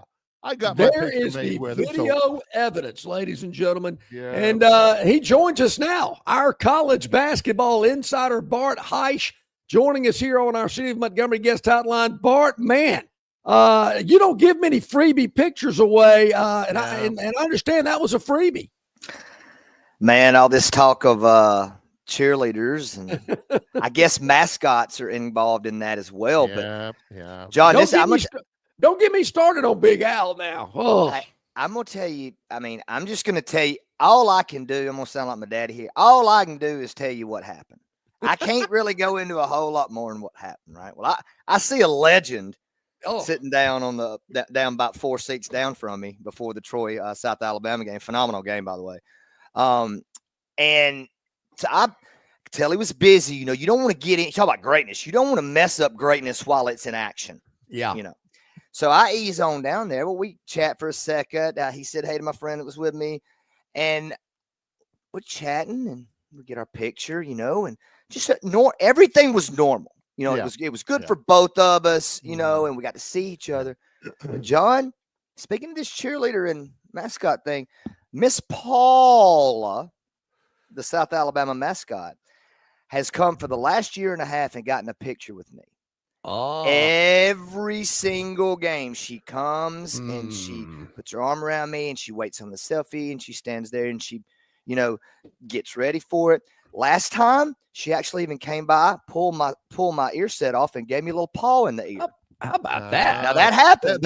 That is a mascot version of a wet willy, by the way. That's what my AD boy down there told me I might be a furry. That's what he said. I might turn into a furry. So anyway. All I know, John, is that was 2 games ago.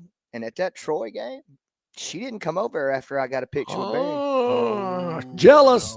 Jealousy. She doesn't want Hyche Hoops taking pictures with anybody but Miss Paula. That's right. That's right. Especially somebody from Troy. Hey, well, next when you go to Troy, that game's this weekend, isn't it? South Alabama at Troy?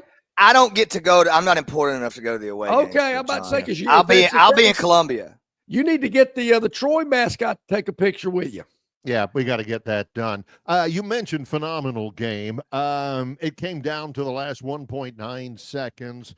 Barry Dunning hit a couple of free throws, couple of controversial calls down at the very end. South Alabama escapes after a 20-point halftime lead for South. Troy came back. What were your takeaways from that entire 40 minutes? Troy is susceptible to pressure. Especially man-to-man pressure. Troy did in the second half to South Alabama exactly what Old Dominion did. They just really got up in their guards. And guards that have played NAIA, Barry, like a Miles Corey, right? At left hand's a little sus. And, there's differences in that, and it hasn't really been exploited. But I thought Coach Cross's team was elite defensively in the second half. That's the kind of defense that can take over a conference tournament, period.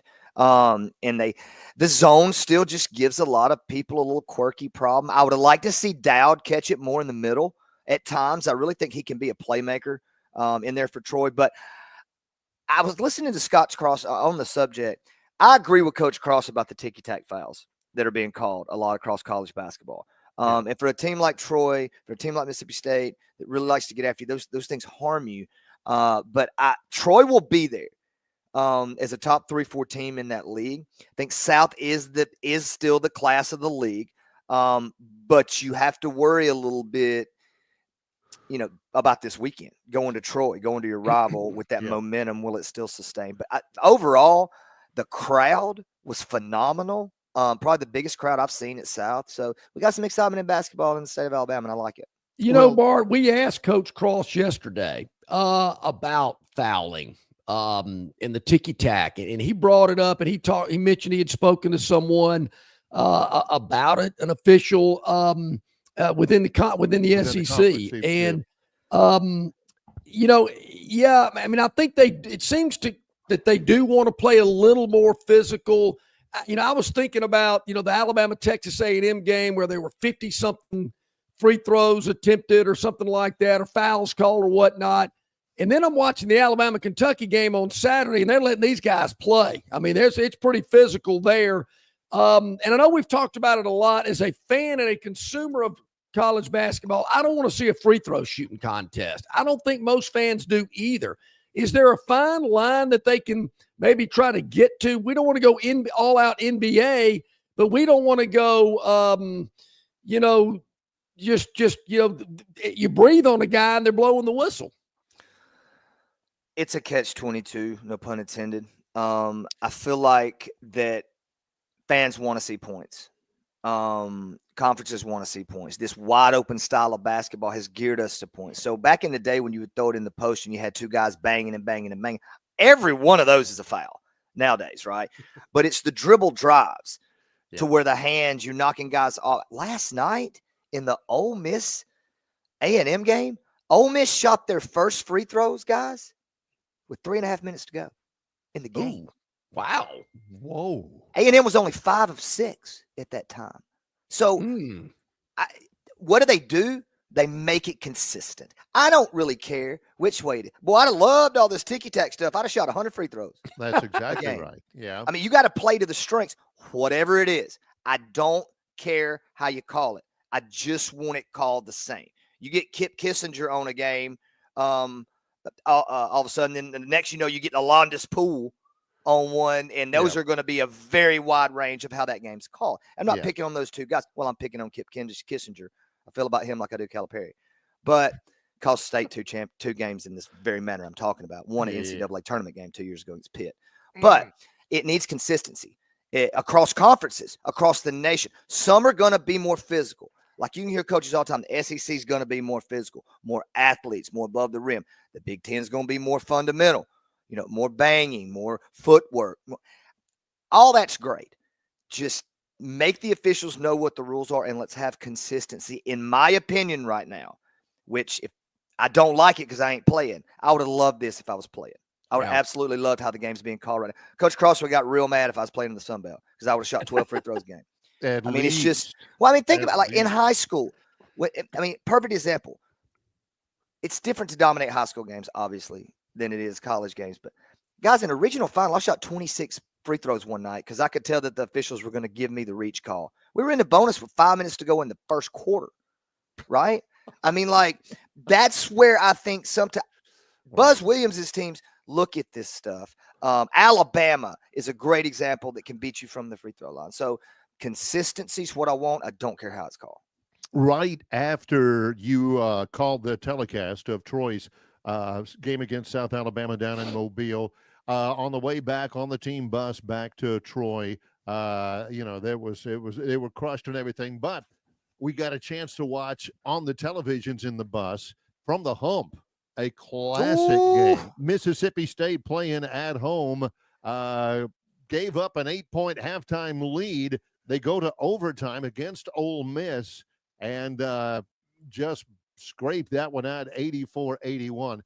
That was one of the most hotly contested games, and I didn't watch all of it. I watched it as soon as we got back to the bus. Man, they got after it in that game. Mississippi State, that atmosphere, was incredible. That's the way it is in virtually every place now in the SEC. They're tough to beat at home, Bart. Everybody is, and the hump's back. Students were phenomenal. One of my old teammates almost got thrown out of the game walking into halftime, walking into the high roller room. Had to call on old Jay Logan, the head of security, our old trainer, to vouch. Have you ever heard a referee ask a head of an arena if he'll vouch for a fan? It happened in Starkville last weekend, Barry.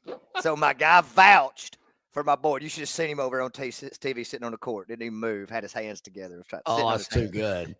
His wife was an Ole Miss fan. Is an Ole Miss fan too, so it probably didn't hurt.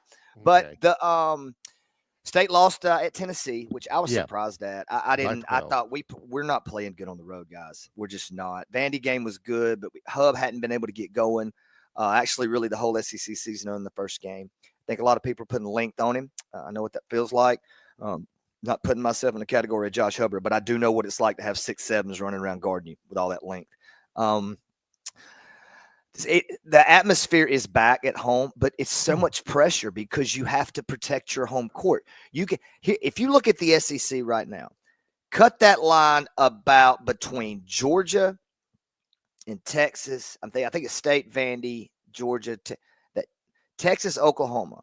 Right now, that's your line. Maybe Georgia to who's going to get in, who's not. Well, if you look at those teams, 2-4, 3-3, where are you on the home versus away? The loss thing. Like Alabama, for example, has lost a home game. But I think they've only lost one game, right? So they've won a couple on the road. So they're one up.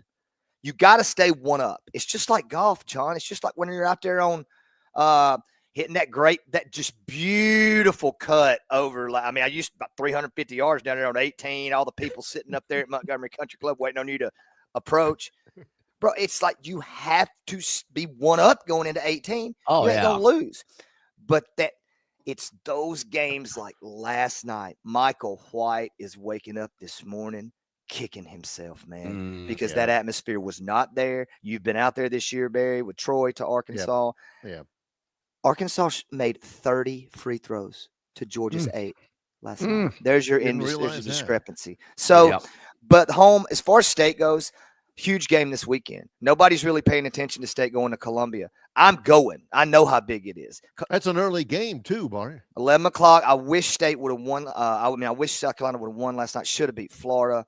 But, early game, maybe they'll still feel those hangovers. I just know that I'll be flying to Nashville tonight, hanging out at Hall's Chop House. I'll be at Hall's Chop House in Charleston tomorrow night. Then I'll be going to Hall's Chop House in Columbia. 3 nights in a row? On a private jet, hitting 3 halls. Look at this guy. And then I'll be 11 o'clock South Carolina. I'll be back at Halls in Charleston on Saturday night, John. I mean, do we get the big dogs on the, pardon the pun, the big dogs on the air with us or what? I mean, bro, dude, I'm Worldwide 205 this weekend. I love it. That is so good. Domestic champion.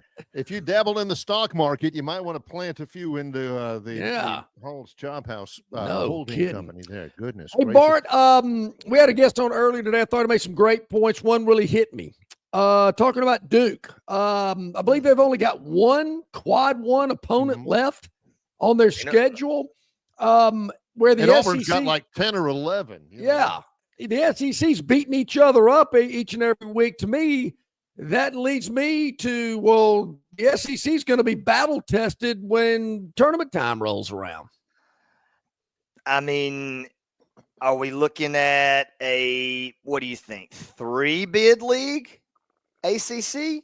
Is that a fair assessment? I mean, I think SMU gets in. Clemson gets in. Duke gets in. Wake possibly could get in, and maybe Louisville. And Pitt. Louisville is the team that I think nobody's talking about. It's an excellent call. Pat Kelsey's doing a great job. Shout out to my guy, Charlie Champagne. Bobby Champagne's son is actually on that staff. Played at Christian Brothers from Florence High School. But it's like we've always had to deal with. So welcome to our world, ACC. This commitment was made a long time ago. It goes deeper than just Duke having quad one games, John. It goes to the commitment that the SEC and Greg Sankey made, 10 years ago to basketball when they started getting these coaches, started getting these facilities, started getting all these places. The only place that really, to be quite honest, that hasn't upgraded, to the standard of what everybody else probably has is Mississippi State and Alabama. Neither one of us have new arenas. Vandy doesn't either, but the renovations, what's been done, you hear a lot. I just think the SEC is ahead of a lot of conferences right now, and kids are wanting to play in this league. The coaches, look at the coaches retiring in the ACC. It just doesn't have any juice, John. It's like football. And so for me to watch the ACC, like last night, I tried to watch a little bit of Georgia Tech and Virginia Tech. Painful. Well, one of the reasons is Georgia Tech's best shooter last year's played at Auburn. Yep. You think about that type of stuff. I mean, look at Michigan State. The Big Ten's still the Big Ten, but you got a all Big Ten guard comes to Vandy in Hogarth. So that's kind of what we're seeing. Boston College, Claudell Harris. Nobody thinks about the fact that Claudell Harris, the best shooter from Mississippi State, or he and her both. But Claudell Harris played at Boston College last year, ACC player. So we're getting a lot of these guys. Nwoku from Mississippi State played at Miami. They're leaving this conference, and that's why you're seeing it not be as strong. Well, obviously it was a crappy game, Bart, because you did not text me to watch the Virginia Tech Georgia Tech game. Too early. I actually did. Last night I was watching a couple, but there wasn't anything worth texting. Okay. I appreciate that. I only want the good games. Tonight, Thursday night's the night, dog. All right. I'll be waiting for your text. Give me this in closing here. We've asked earlier, and we gave a preview of Auburn, Tennessee. That's going to be a war on Saturday. Alabama, LSU at the same time on Saturday from Tuscaloosa. LSU 1-4 in the league, 12-6 overall, but they're terrific at home. What about the job Coach McMahon's doing there? I don't think it's bad. Another school that hasn't really socked a lot of resources into basketball facilities and support. Exactly. They're behind. That's a great point, Barry. Awesome win early in the year when they went to Kansas State. Everybody got really excited about that. Well, Kansas State's not any good. Their best player plays for LSU. Went back home, Cam Carter. Yeah. But I feel like it's just a product of being eaten by your own. But the league's just that tough, and somebody's not going to make it. That's just who it's going to be. Is it McMahon? I really think Terry's in trouble at Texas. Porter's having a hard time meshing right now. Yeah, but South Carolina's actually the team that I think's it's not bad. They got a first-round pick, if not a lottery pick, in Murray Boyles, man. Last night, he was a monster. But LSU to me is that team, Barry. I don't see them playing hard enough. I don't see them being physical enough. I don't see their guards. Cam Carter's great, but Cam Carter's not a guy that's going at the end of the shot clock going to go create for somebody. They don't have a creator. And in this league right now, with all the shooters, most all these teams have a creator. States is Cam Matthews. They can get to the lane, pitch the ball out. I don't see Alabama having any problem this weekend. And I also don't see Auburn having any problem in the jungle. 15-point winner or more by Auburn easily. That's why we had him on, John. 15 points. I am in on that. Auburn big second half, John. Big second half for the Tigers. That means bet the second half line as well. I love it. Listen, we are expecting a photo of your steak either tonight, tomorrow night, whatever night. We want to see that meal. We want to see what you're eating. That's right. I can send you meal. I can send you company that's with me. I can send you. I might even tap into the old Top Chef Sincoro 23 Michael Jordan tequila. We're in. They usually we love have a lot of pictures. That happens though. The last 3 times I've been there, I've drank them out of Miller Lite, but it's been over a 3-day span. So I'm going to catch them tonight and Sunday night in Nashville. Hopefully I won't. But I will definitely send you guys on a group text. There you go. A picture of a good piece of meat tonight, John. Good piece of meat. The expectation has been set. Bart Hyche, always a pleasure, man. Take care. Absolutely. Take it easy on my Jags this weekend, Barry. Be nice. We'll see. We'll see. Right. It's going to be a pit. It's going to be a hornet's nest, as you know, Bart. All right, man. Yeah. See y'all. Awesome. Hey, buddy, thank you so much. Safe travels. Bart Hyche, our resident basketball insider, brought to you by our good friends at Riverbank and Trust. Welcome to banking above and beyond local banking expertise, the newest innovations and technology, personal attention, and genuine hospitality. It's all part of the Riverbank and Trust difference, and they invite you to experience it for yourself. Locations throughout the River region, locations throughout the state of Alabama. Riverbank and Trust. As is usually the case on our Thursday programming here on Longshore and McKnight, we have very little elective time out there. So That's maybe true. not to get to the Victoryland 777 wheel, but we have got loads of content still to go in association with Yellowhammer News. It's Longshore and McKnight, presented by Bud Light. 63 Vaughn Road in Peppertree to tell us about what's going on this week at Marguerite's. It's snowing diamonds in Marguerite's, I believe. Talk about, yes, Mother Nature is making the world sparkly. Lots of pretty, lots of white. And that just brings to mind diamonds at Marguerite's. Of course, we have a huge variety. We've been helping people get engaged. We've been helping people upgrade.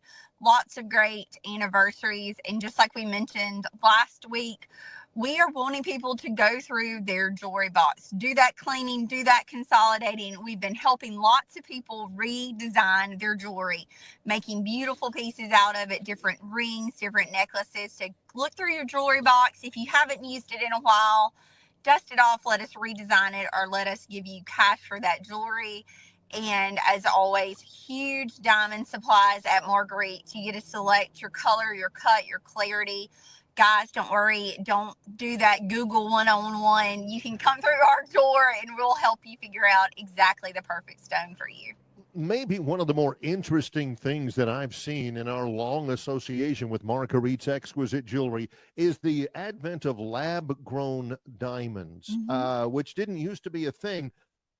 I'm a layman, and I can't tell the difference at all. Is there really, in terms of cut, clarity, and carat weight, is there really a difference, Marianne? No, there isn't. There used to be. If you would have asked me this time last year, I would have been like, no, I can tell a difference. Like, there was a slight kind of grayish hue to them, but they perfected the technology. It is a diamond.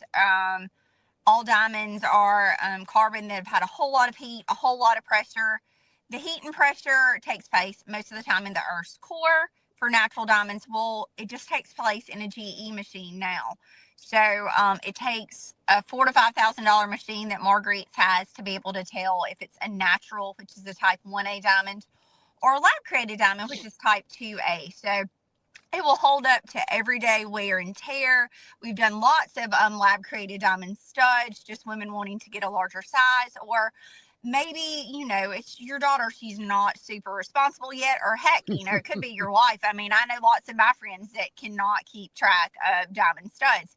So it's a great opportunity for that. And then guys that, want to get that really big stone, but they don't have a really big price point, we keep those in stock and we're happy to go through them, show people the difference between natural and lab created. It is a diamond, so we do use the 4 C's like any other diamond purchase would go through. Sure. Oh boy, they are beautiful, no doubt about it. One thing I noticed earlier today, Marianne, when I put my watch on, and we hadn't talked about it in a while, and I don't think it is 358, but my watch says it is. I need a new watch battery. Marguerite's can handle that. We can handle it, and we're not just going to hand you that battery. We're going to take it back to one of our bench jewelers or our master jeweler who are in-house at all times, and we're going to change it out for you. So the cost is you handing it to us, taking the back off of it, checking to make sure there's not any corrosion, do a little pressurized air to make sure there's not any gunk that's built up, changing that battery out. We set the time for you for the most part and send you on your way so you're not going to be late. Yep. If people want to just make sure with the weather coming that you guys are open and available, there is a phone number, right, that you encourage. And there's a phone number for anything, right? And any question, any comment, call or text. Am I right, Marianne? Of course, yes. 334-270-0074. Call or text. You can text that number as well. All of us have the app on our phone, and we're happy to reply. It doesn't matter if it's during business hours or not. 8163 Vaughn Road in Peppertree. That's where Marguerite's is located, open 7 days a week. So go by and see them soon. Hey, Marianne, thank you so much. We appreciate it as always. Thanks, guys. Stay warm. You too. Thank you. Hey, that was Marianne at Marguerite's Exquisite Jewelry, open today, tomorrow. They're open every day, 7 days a week, 8163 Vaughn Road in Montgomery. Yeah, Barry, you mentioned it. Going to save the Victorland 777 topic wheel for tomorrow. I believe that the topics on the wheel will be relevant tomorrow as well. Might even add one to the topic wheel. You never know. But a lot going on here today. Certainly want to thank Jason Caldwell of Auburn Undercover, Rodney Orr, the TiderInsider, and, of course, Bart Hyche, our resident basketball insider. I'm amazed at Bart. I mean, I know he loves basketball, played collegiately at Mississippi State on their Final Four team, but I mean, he knows the players and the coach. I mean, he reeled off the head coach at Louisville. I'm going, who? Yeah. Well, not only that, but he says, well, I remember this player from 10 years ago played at Christian Brothers High School with coach such and such and so-and-so.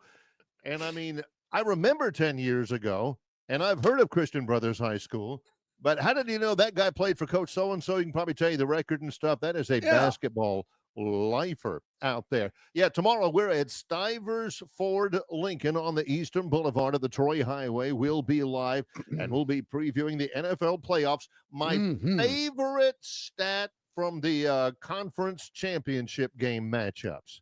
Okay. Kansas City, Buffalo, Philadelphia, Washington. They're the only ones left. This is how many times have you heard John bring up this? You know, he's not worried about yards per pass attempt on third downs or whatever. Nope. Time of possession is important. Are you controlling the football? Turnover margin. Turnover margin. I've never seen this. The final four teams, KC, Buffalo, Philadelphia, and Washington, this postseason for all four of them, 15 total takeaways, 0 turnovers. None of the four remaining teams have turned it over at all in the playoffs. John, I submit to you, that's not a coincidence. That's not a coincidence. That's a big stat. You got to hold on to the football. Yep. And when you do hold on to it and you're bleeding that clock, that certainly can help you. I mean, don't give me this, oh, well, you know, the guy threw for, whatever. Yeah, so what? So looking forward to that. A little later kickoff times. I think it's 2 and 5:30 of the kickoff times Sunday for the championship games. So those should be fun to watch. I do need for something, and I'll mention this again tomorrow, Barry, because Auburn and Alabama are playing at the same time on Saturday. Yes. I've got the quad box figured out. Somebody's got to show me on YouTube TV. Look, I want 2 games. I don't want to see Old Dominion and Marquette. Don't care.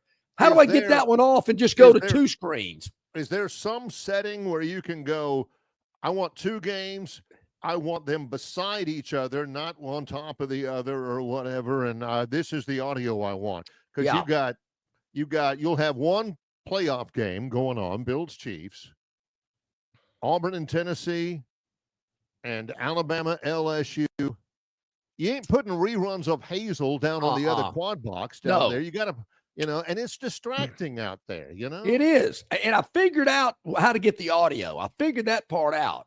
But more times than not, I don't need 4 games. Sometimes I do. But most of the time, I just need 2. Somebody's got to show me. Email us, longshoreman9@gmail.com. How do I go from the quad box to just the dual box? I want 2 games. That's all I want. Somebody's got to know how to do that. There you go. Great guest today. Lots of stuff tomorrow as well. On the program, Troy Athletics Director Brent Jones will be with us tomorrow. Goodness knows he's been busy to preview the weekend and the week ahead for Troy Athletics at Stivers Ford Lincoln on the Eastern Boulevard at the Troy Highway. I believe the Phantom will be in tomorrow as well, as will Ralph Michaels, straight from the national championship game in Atlanta. He was there on Monday, so we'll get Ralph's take on that as well as the championship games on Sunday. So looking forward to it. For John Longshore, I'm Barry McKnight. In association with Yellowhammer News, it's Longshore and McKnight, presented by Bud Light.